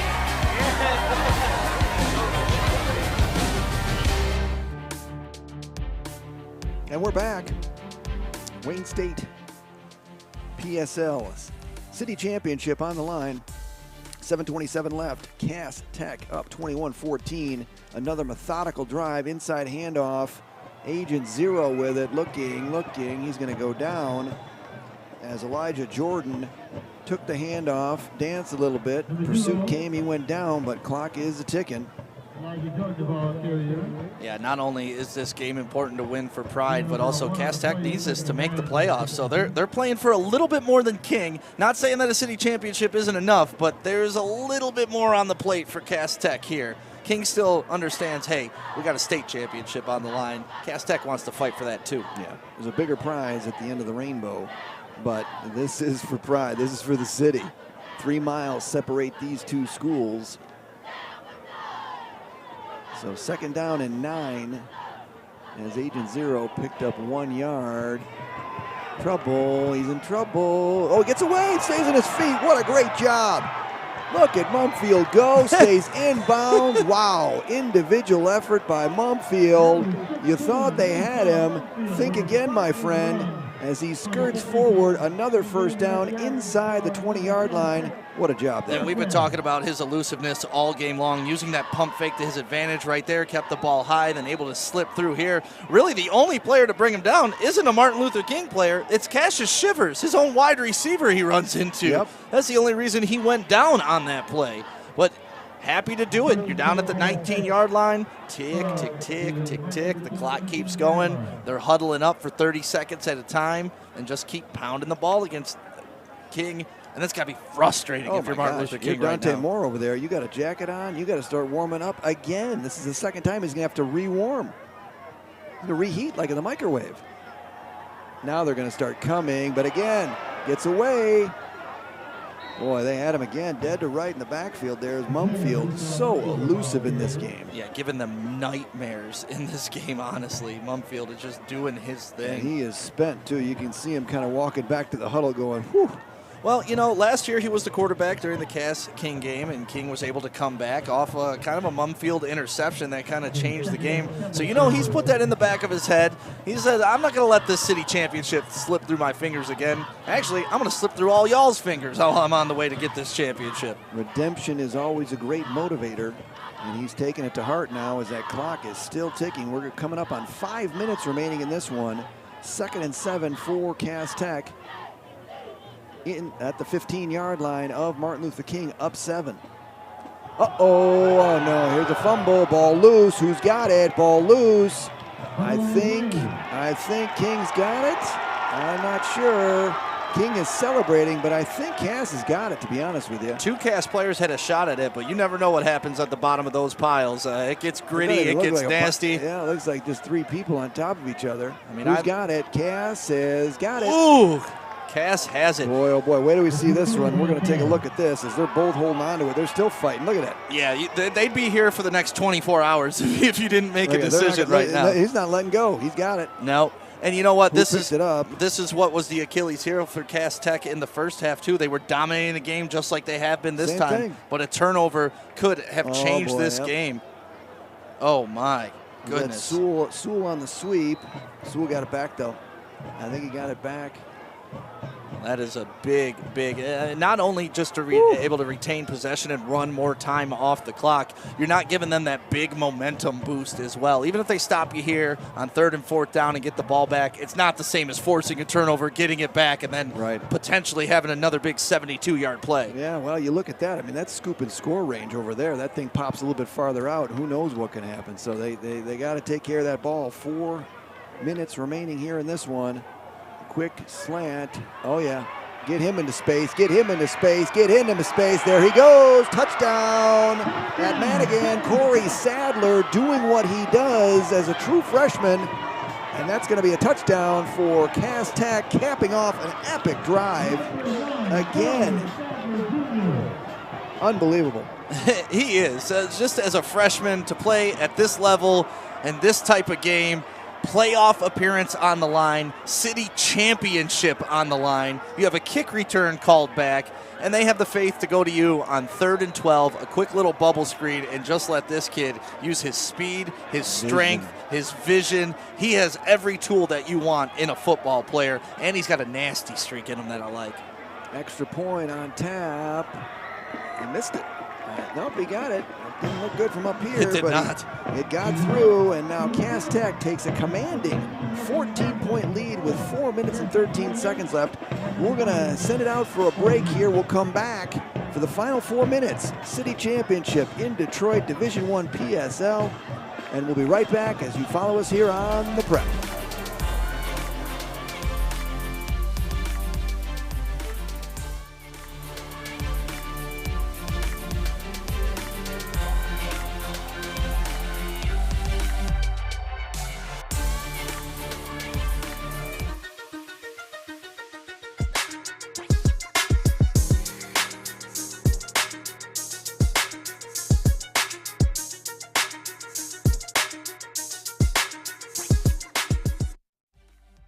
The ball enough. And we're back. 4:13 remaining. What a drive by Cass Tech to take a 14-point lead here, speeding towards a potential city championship here for the PSL. And Dante Moore has been sitting on the bench for a long, long time. The best player in Michigan, unfortunately, has not had the opportunity to perform. Yeah, and that's what you do to the best player in Michigan. He can't do you much harm when he's sitting on that sidelines, but I got to give a tremendous round of applause to the Cass Tech coaching staff. They came out with a game plan to keep him off the field, and they've executed. Aside from turnovers, which is outside of coaching staff, you don't coach turnovers, but they've done a great job this game for Cass Tech. They sure have. And you can see him down here with gloves on almost. He's down here, down the end of the sideline. He's going to take the gloves off and head on in. And so that one's going to go into the end zone, and so Martin Luther King will come out, and they've got some work on them. Let's take a look at head coach of Detroit King, Ty Spencer, 7th season. His playing career, he was at King, captain, 2-year starter, graduated in 2003, came right here to Wayne State. 05 and 06, 2-year starter, all GLIAC. Honorable mention D-back coaching career. He was a grad assistant here at Wayne State. Then jumped on at assistant coach Detroit King, state champs in 2015. Head coach, 16 to current, state champs 3 times, 21, 18, and 16. And a fun fact of him, he is gifted and competitive chess player, as Lexi mentioned earlier tonight. Still like that chess match. I'll try. I'll do my best. But the chess match today has been won by Cass Tech. And, you know, keep the king off the field. And that's the best option really, you got, right? Really what they did is they just took the clock out of the chess. They took about half the pieces off the field and said, you know what, we're going to win this way. Yeah. And it was smart. I mean, looking at their last 2 possessions for Cass Tech, 8 minutes and 52 seconds, 6 minutes and 28 seconds. That's it. Total time of possession. I was told there'd be no math. 30 minutes to 12 minutes. Yeah. Dante Moore back in the game, but he's got to warm up again. Fires, man open. Got it. I think that's a catch. It looked like a catch from up here. The official agrees. That's Sterling Anderson. Yeah, great catch coming out of the backfield. And now it's going to be interesting to watch King, because they've wanted to operate in a hurry-up offense pretty much all game long. That is a great catch. Oh, no, they're overruling it and calling it incomplete. I don't know about that. Let's see it right here. Even from replay, it's tough to tell. That is a tough catch. No. Boy, that went all right through him. He sold it to me, though. Hey, that's a competitor. I'm also very close to the sun at this point up here in the booth because we're so high up. It's given us a unique perspective, though, honestly. Yeah, I mean, it's high. But a good workout coming up here on the stairs. They have an elevator. I heard that, but you know what? That seems weak, and I chose not to. Dante Moore with it rolling out. Good pressure. Going to find some heat. He's just going to throw it sideways.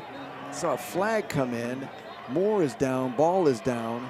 And we're probably going to get a holding call on King if I had to wager on that, and that's exactly what we're going to get as the penalties continue to play King. That'll put them in double digits for the game and back them up 15 yards, and they got their work cut out for them. Yeah, it looks like Dante Moore kind of favoring his left shoulder a little bit. You see him stretching his arms behind his back. They declined it. He's kind of shaking it out. So Cass declined it. They don't want to back him up. They take the down. And again, to your point, quarterback scrambles out. He's going the other direction, and now the linemen are turning to go the other way, and that's when you typically see a hold. Yep. And it's almost unfair to the linemen. It's hard. You got a grip on the guys inside, and then all of a sudden he starts trying to pull away from you. Way. Yeah, that doesn't make sense. Nope, they're going to change their mind, I think, and back it up now, which I thought they should. So on their own 10-yard line, King, 3 minutes and 48 seconds, down 2 touchdowns. You know, I wouldn't put anything past Mr. Moore, but he's going to have to pull a rabbit out of his hat on this one. Yeah, we were talking at halftime how the yardage was pretty much even, about 150 for each team. Now you look at the yardage, Cass Tech over 300, King only 180. More pressured. He's going to run on this one. He's going to get back to the original line of scrimmage, pushed out of bounds. That'll stop the clock, so that accomplishes 2 things. Gets the penalty back. Puts them in a manageable situation here. Make sure you stay tuned for after the game. Lexi Ayala is going to be on the field for our G's of the game. She gives out a special hat brought to you by G Brand to the 2 top players from the winning team. So it's very exciting. Excited to it was see exciting in the first game too. Yeah, those guys were extremely happy and grateful and said all the right things. That was a good moment. I would have loved it when I was in high school and made a big play and got interviewed after and got some free swag. Oh yeah. Moore drops back. Look out, look out, look out. He takes a big hit, goes down. And that was not good. Number 5, Dante Moore. Guess who?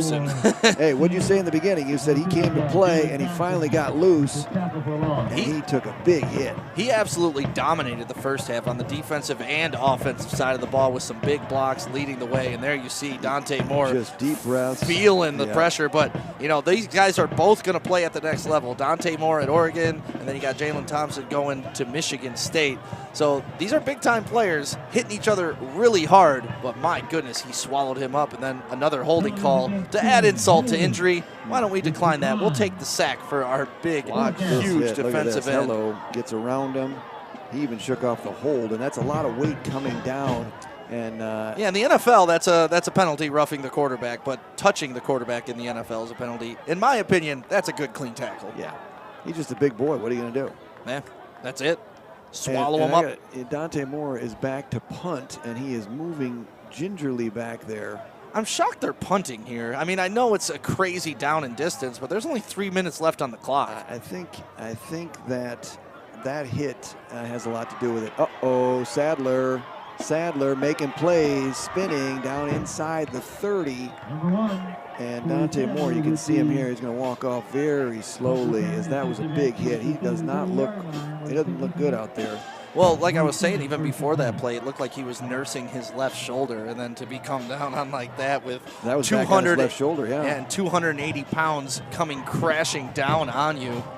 There's his punt right there. Keep an eye on him. He just kind of walks away. Yeah, he's slowly coming to the sideline right here. Well, it's got to be a disappointing game and a frustrating game for him too. Exactly. Like I was saying, 30 minutes to 12 minutes of possession time. 12 minutes, that's not enough. It's just not. And that was one of my keys to the games for King is more. You can't have more if Moore's on the bench. Yeah. So Cass Tech with the ball and the lead. Spin outside. Hodges, space, running. It's going to stay in bounds. Another first down. First downs are piling up for Cass Tech as we're going to clip under 3 minutes here. And things are looking strongly in favor of Cass Tech, claiming this PSL Division I City Championship. Yeah, and what a bunch of momentum they're going to gain off this game going into the playoffs because they made it into the playoffs. And as you see, Sean Hodges here kind of securing the first down, staying in bounds, smart player, not trying to get out of bounds and give more. And I think Cass Tech is just content here to keep running the ball, short little gains. That's it. And I don't see King probably taking any timeouts either, to be honest with you. So great game by Mumfield. He had a couple early turnovers in the first half, but really come through in the second half.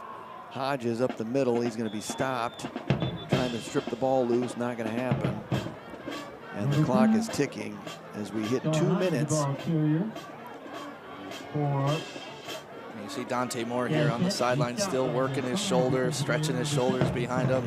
You hope that that hit and something like this at the end of the season doesn't really reflect on him throughout all this, but he's got to be frustrated today. Best player in the state, Mr. Football last year, PSL championship, city pride on the line, and just coming out and not being able to get your opportunity. It's got to be tough for Dante Moore. Yeah, the crowds are heading to the exits as we pan the stands, and people are packing it in, heading home on a Friday night, as this one is going to be salted away by Cass Tech. Get to the club early tonight. Going clubbing? You going out? It's Friday night. Oh, that's right. Friday night. Just got paid. That is true on both accounts. Parties jumping. Timeout here. Cass Tech's going to call a timeout. We're going to take a quick break here. 1:20 left. Cass Tech up 14. Looking to salt this one away. You're looking live coverage here on The Prep. We'll be right back.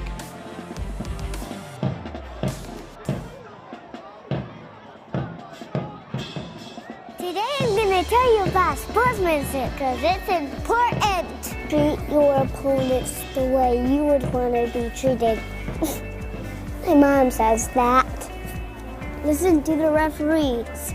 It's their job. Be nice to their team and our team. Cheer them on. Always play fair. It's the right thing to do. It's sportsmanship. It's not that hard. Welcome back. campus. Wayne State University inside the city of Detroit. PSL Division I City Championship coming to a close. Cass Tech 2nd and 12 inside the 20-yard line here. 14-point lead. And I got to tell you, it's been an impressive performance by Cass Tech top to bottom. Yeah, LaShawn Mumfield has done a great job today, and just the overall game plan coming into the day. You know, keep possession, but you got to execute to keep running the ball and keep the clock like they've had it. And a quick update from De La Salle in River Rouge. De La Salle pulls out a squeaker. 19-18 is the final there. 18? How do you get to 18? Yeah, I mean, I go to, you know, I look at LaShawn Mumfield, and you look at those turnovers in the first half, and you can hang your head on that and let him back in the game at 14-14. But, you know, dealing with adversity and stuff happens, and he came back out, and he's really done a great job in the second half with his legs, made some good throws. Been really impressed with that bounce back, and now it's victory formation time for Cass Tech, and it's going to be celebration for Cass Tech. We're going to get another whistle, though, probably another flag. No, they just tried to steal the snap. You've seen that. You do it in practice. As soon as the center moves it, you try to dive under the legs and steal it. And it looks like they're giving the ball to King. They stole it. They stole the ball. Oh, come on. 30 seconds left in the game. Me. Hey, you know what? This is what competitors do. They can be cool with it as long as it works, but I mean, I love that. 30 seconds left in the game. If we could get that on replay, I would love to see that. Because you try that all the time in Little League football. As soon as the center moves, you dive and try to beat it before it gets to the quarterback and cause a fumble. Oh, yeah. No, that's a play. I did it with my kids in the front yard forever. Let's see here. Oh, no, he dropped it. Oh, yeah. He dropped it. He did snap it. Yeah, he dropped it. And LaShawn was not ready for it. Yeah, he dropped it. My goodness. There was no stealing. That ball just rolled to his feet. Well, if you're going to have a turnover in the victory formation when the game is secured, 30 seconds left and you're up 14. I guess so. And by the way, this is the first Cass Tech win in this series since October 16th, 2020. 41-19 they won that game. Holy moly. So almost 2 years in the making before this win. Holy moly. Look at that. Snap. No. I'm going to give it back. Yep. Nope. Here, you keep it. Look at you guys with one hand. They're both grabbing it. Look at all three of them. Love that, though. And that's 3 turnovers King has forced. It's just this 30 one. seconds left. Doesn't really help. This would be an epic comeback if they could pull this one off. Stranger things have happened. I've seen it. Croft, that's going to skip over his head. I mean, really, you think about all the talent on offense for King, and we haven't said their names because they haven't been out there. Yeah, and you know, you kind of feel bad running down it. Yeah, you're talking about Sterling Anderson, who's going to Eastern Kentucky. He's got an offer there. Kenny Merriweather going to Iowa. Dante Moore going to Oregon. Messiah Blair is a defensive end, but Jamal Croft, he's probably the one we've mentioned the most tonight. Yep. I mean, decision's still coming in November, but he didn't really get to play in this game. Yeah, Jamar Davis, we really haven't called his name much tonight. I mean, think about it. You take away the 72-yard touchdown pass from an offensive perspective for King, and what do they have? I mean, they're under 100 yards probably. Well, they would be exactly at 110. Yeah. At 110, while Cass Tech is sitting over here at 6 seconds. 322. 5, 4, 3, 2, 1, and congratulations to Cass Tech. 2022 City Champs, and they earned it. Huge win for Cass Tech. And here's what you love to see after a hard-fought game. You got these two teams shaking hands, 2 head coaches in the middle of the field showing love to each other.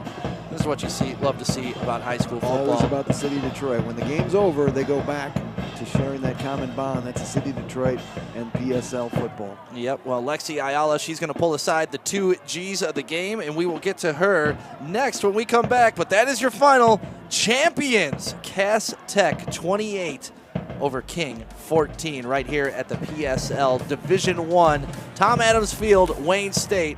We will be right back with Lexi Ayala interviewing our G's of the game.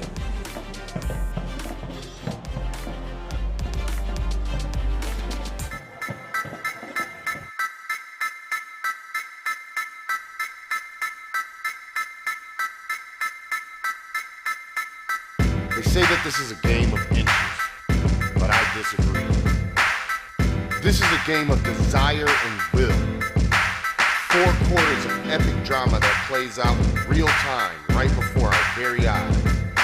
And every season begins the same way, with a desire to win. Those with the will to put in the effort and time put themselves in the best position to achieve their desire. This is why we go to work early and come home late. Why we go so hard and why we put in all these hours. Because we have a desire to be great and the will to become everything we dreamed of and more. So when the drama's thick and it comes down to just those few precious inches, we have no doubt what the outcome will be. Because we have the will to outwork anyone to get what we desire. It doesn't matter if it's inches or 100 yards. We want it more, and we're going to take it. That's game. Cass Tech celebrating at the 50-yard line. Trophy in hand. They are your 2022 Detroit PSL Division I champions with a 28-14 victory over Martin Luther King. Look at that party that's going on there. That is going to be a party tonight. Somebody's having a house party at Cass Tech. Congratulations. Yeah, congratulations to those young men. That is a memory you get to carry on with you forever, and especially when you're going up against Mr. Football, too, and you shut him down the way they did. There's a lot of feathers and a lot of caps for Cass Tech today, and if you're just tuning in, you missed the first half or you missed how we got to this score, let's get to some highlights because it was a fun one early and often here at Wayne State. It all started with LaShawn Mumfield going to that freshman that everybody's talking about, Corey Sadler, a complete touchdown, 39 yards to put the score at 7-0. And then Sean Hodges follows that up with a quick 2-yard run to go up 14-0. But then a couple turnovers started to get in the way, and that is when Dante Moore went to work to Jameel Croft Jr., dropping back this 72-yard bomb to bring them back within 14-7. Look at that. Bunch of defenders, everybody in the area, but it did not matter. Croft came up with it, and he ran to the end zone. Then they tied up the game right here. Dante Moore, quick little pass to Sterling Anderson for the touchdown, 14 yards. It was tied 14-14 going on into the half. And the third quarter was pretty lopsided because Cass Tech came out, held on to the ball for 9 minutes of that third quarter. And here you go, LaShawn Mumfield carries the ball, but he fumbles into the end zone, recovered by Jalen Washington, 2 yards for the touchdown, putting him up 21-14. And there goes that man again, the baddest freshman on the planet. Sadler putting the game away, pass from LaShawn Mumfield, 21 yards. And that was pretty much curtains and all we saw here at Cass Tech for Cass Tech. And, you know, we're going over some of these stats, looking at them. Time of possession, that was the biggest thing. 33 minutes for Cass Tech, 14 minutes for Martin Luther King. It's unbelievable. I mean, it's a game plan. I was just talking to the cameraman just outside here for Cass Tech, and he said, I said, that's such a great game plan. And he said, yeah, it worked to perfection, and it did. And it's exactly what they wanted. They had a couple of turnovers in the middle, but other than that, this could have been a domination. Yeah, 3 total turnovers for Cass Tech. I mean, they played with fire a lot tonight. They had 4 total fumbles, but only 2 of them were recovered by the other team, plus an interception. But it doesn't matter if you turn the ball over with 30 seconds left in the game and you're up 14. I'm not counting that one. No, and look at them holding that trophy. It is going home to Cass Tech. That is going in the hallways forever, ever, ever. That is going to be going down in history that you beat Detroit Martin Luther King and Mr. Football. It's great to see. Dante Moore right here at Wayne State. You know, you think about King, right? I mean, you know, this could be a good motivation for them, right? I mean, it's okay. They lost. All right, let's hit the reset. We got the state. We still got a bigger picture, victory to go towards. And so, you know, how you use that motivation and the adversity of losing this game, I think, is going to help them in the end. Yeah, and for Cass Tech, this gives them a big boost of momentum. You were on the verge of not making the playoffs to now going into the playoffs after beating Martin Luther King and scoring a touchdown in every single quarter. That is how it's done. Balanced scoring across the board. The touchdown in every quarter leads to 28. King only scored 14 points, and it was only in the second quarter. Yep. They were shut out in 3 quarters of this football game. Yep, a team that's averaging, over 30 points a game? For sure. That's unbelievable. I mean, they defensively, you know, I think we're not giving them enough credit defensively because we're talking about the offense staying on the field. But when the defense was on the field, you look at all those 3 and outs, and they pressured. They did a lot of things you mentioned in the opening keys to the game: pressuring, and they got in there. They may not have gotten the sacks, but they definitely got pressure. Yeah, definitely. Forced the issue all night long, and you look at what you were talking about, only allowing 14 first downs to an offense like Detroit Martin Luther King is a pretty amazing job. Sure is. And you got to give credit to the offensive side of the ball, too, because this was almost like the perfect team victory for Cass Tech. The offense kept the ball. They kept getting first downs. They took a while to run every play, making sure that clock was running down. But then when the defense got their opportunity to shut them down, they did 3 out of 4 quarters. Yeah. It's a team win. That is a team win. That looks like a fun team to be on, too, right now. Yeah, I'd like to be on it for sure. That's awesome. How come we don't do that here at the Prep when we have a good show? We should do it tonight. Yeah, come on, Alex Westfall. Let's go. And we got to thank all of our staff. Alex Westfall, do you have a rundown of who all worked tonight? I know Rob is here. I know Schwartz is here. Fish is here. Lexi Ayala is here, who we're going to check in with in just a little bit because she is going to get our G's of the game. I see Ferris down there. Jamie was here. Lots and lots of people that make this possible. Robert Shervey already said hi to him. Matt Schwartz, Evan Westfall on graphics, audio Craig Patterson, Rob Sarna on Cam 1, Kyle Buchanan on Cam 2, Zach Russell, Brad Ross, Sam Fisher, Chris Rose, James Ferris, Pat the Stat, and Jamie, who we couldn't do it without you. We love you guys. And then this guy, he just says, and me.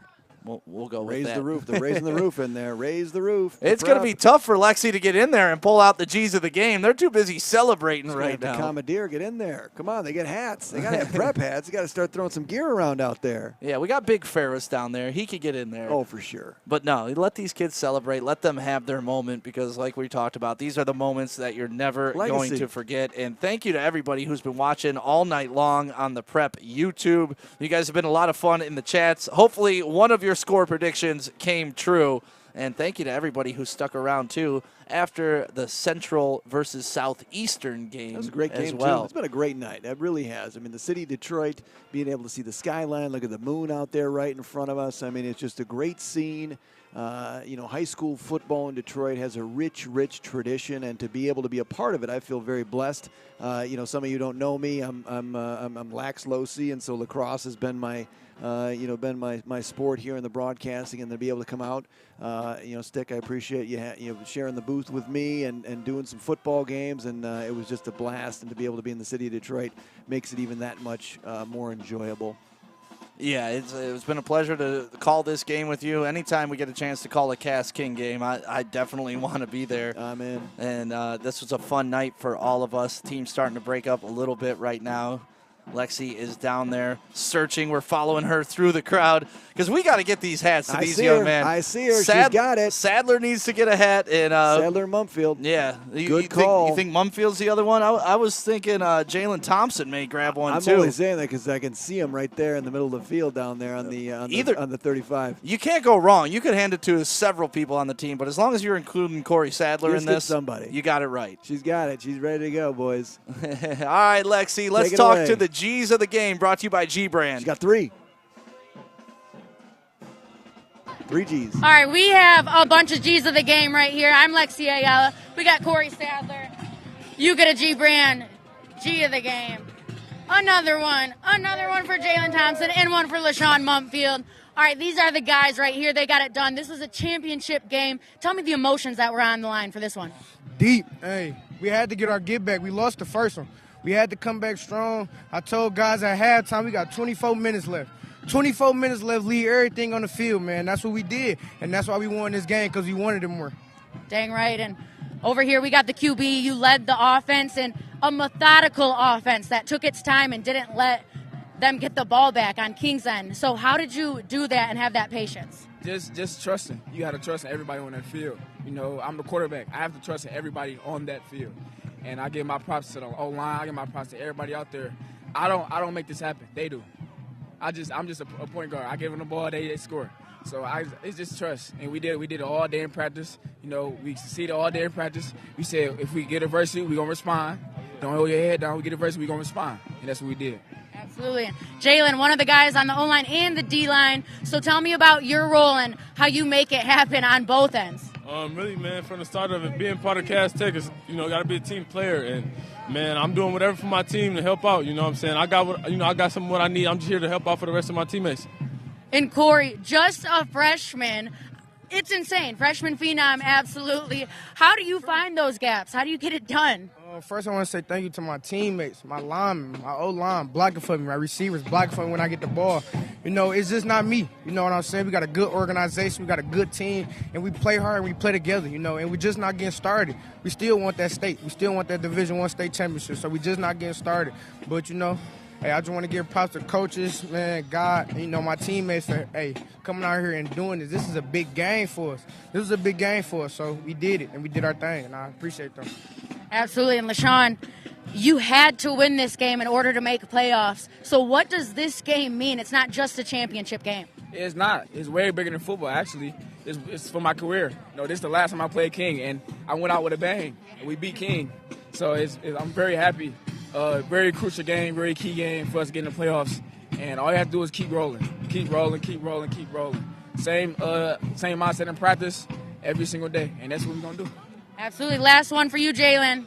What's the message now to everybody else who's seen this game and seen what you guys got done tonight? Hey, I feel like for these past couple of weeks, we've created a great team. You know, we did a lot of bonding and picking up what we need to do, and we got down on the less mental errors we have, and we're going to 1-0 every week here on up. I'm Lexi Ayala with the G's of the game. Great game, guys. Go celebrate with your team. Go celebrate with your team. Appreciate you. Awesome, awesome. Thanks, Lexi. I love that. That is great. Happiness abounds, and they deserved it. Every single one of them. They played a great game. They deserved it. They won it, and now they can celebrate it for sure. Yeah, what a great group of young men, and you can see why they're champions. Champion on the field and just champions in the way that they handled themselves. And Corey Sadler, you know, we talk about his performance on the field, but just with that interview, thanking his linemen and stuff like that. Years of maturity out of the freshman. Yep. And wise beyond his years, physically and mentally, it appears. And then you look at Jalen Thompson, and just what a monster that guy is. Imagine trying to block him, or imagine him trying to block you. No, thank you. Yeah, Have fun at Michigan State. Mel Tucker's got a good one in that one as well. No question about it. And then LaShawn Mumfield talking about he wasn't just playing for today, he's playing for his whole career to end it by beating King. That's just the stuff that gives you goosebumps, man, and the stuff that these guys are going to remember forever. So what a great game. What a great night of football here in Detroit. The Public School League has done an incredible job this year. Thank them again for the food and the hospitality tonight. Once again, thanks all of our staff, especially Chase, for coming in and doing his thing. We love you, Chase. We appreciate you. You have a great night. Thank you for joining us on the prep. John? Yes. Uh-oh, no, we're not done yet. We're not done. Head fake, head fake. We got the coach of the championship team, Cass Tech, right here. Take it away, with Lexi Ayala. She ain't done. She want to talk to them all. That's right.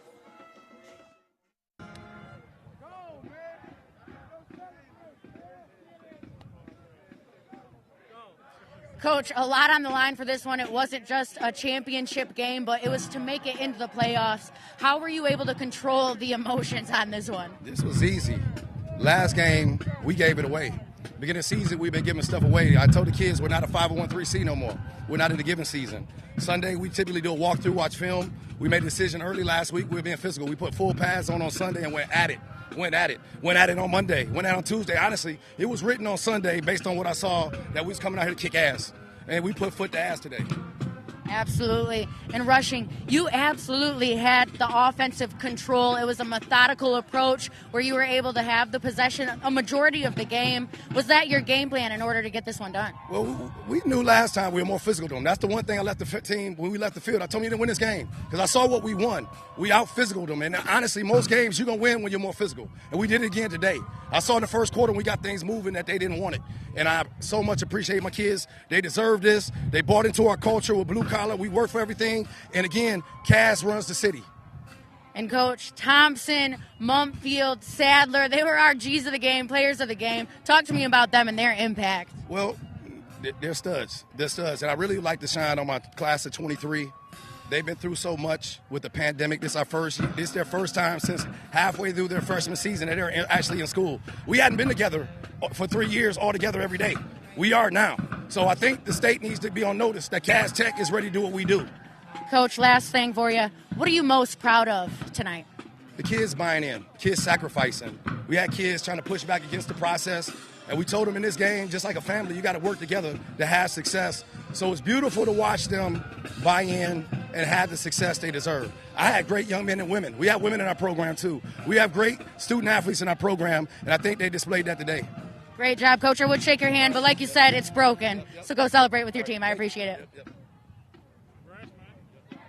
All right, we're back. Wow. How do you not talk about that interview? Yeah, I mean, we have to come back and talk about that. I mean, that is refreshing, and that is honest, and that is just straightforward coming at you. Take that. And what it shows is the intensity between these two rivals. Like they said all year, you know, you heard the Cass Tech players talking about, hey, they beat us early in the year. I'm leaving my career by beating King. And then you hear the coach come in, hey, we put foot to ass today. Like one of the best coach comments I have ever heard. And then he doubles down on it by saying Cass Tech runs this city. Yes, if you don't think that is going to be on a bulletin board inside Martin Luther King for all of next year, you are kidding yourself. And I hope we get another matchup next year because I think Marvin Rushing just became my favorite human being on the planet. Yeah, go see him for your banking needs as well at Comerica Bank. Yeah, you can't forget about that line. We are no longer a 501c3. We are not a charity. We are no longer giving things to anybody. We are no longer nonprofit. We're not giving away. The thing that he said that struck me was, listen, we saw it right from the get-go. We were going to out-physical them, and that's what they did, and they won it. And what a great job by Cass Tech. Congratulations, Coach Rushing. And just a great job. Man, what a great interview to close out the game. What a great game by Cass Tech. Here's a look at LaShawn Mumfield to that man, Corey Sadler. Special kid. And that's how it started off here at Cass Tech, and Cass Tech was able to complete the game. Thank you so much, John, for doing some football with us. That was awesome. We appreciate it. I'll be back. Trust me. I'm always in, always up for it. That was awesome. What a great job. And I always love working with the team here in the prep. What a great job. What a treat. And we got the Battle of the Bands going on right in front of us right now. Cass versus King. The bands going at it and dancing against each other. What a fun atmosphere. Detroit Public School League, you've done a heck of a job this season, ending in a perfect way to end this season in this championship game. Cass versus King. For the prep, we are out. Have a great night. Enjoy your Friday, Detroit.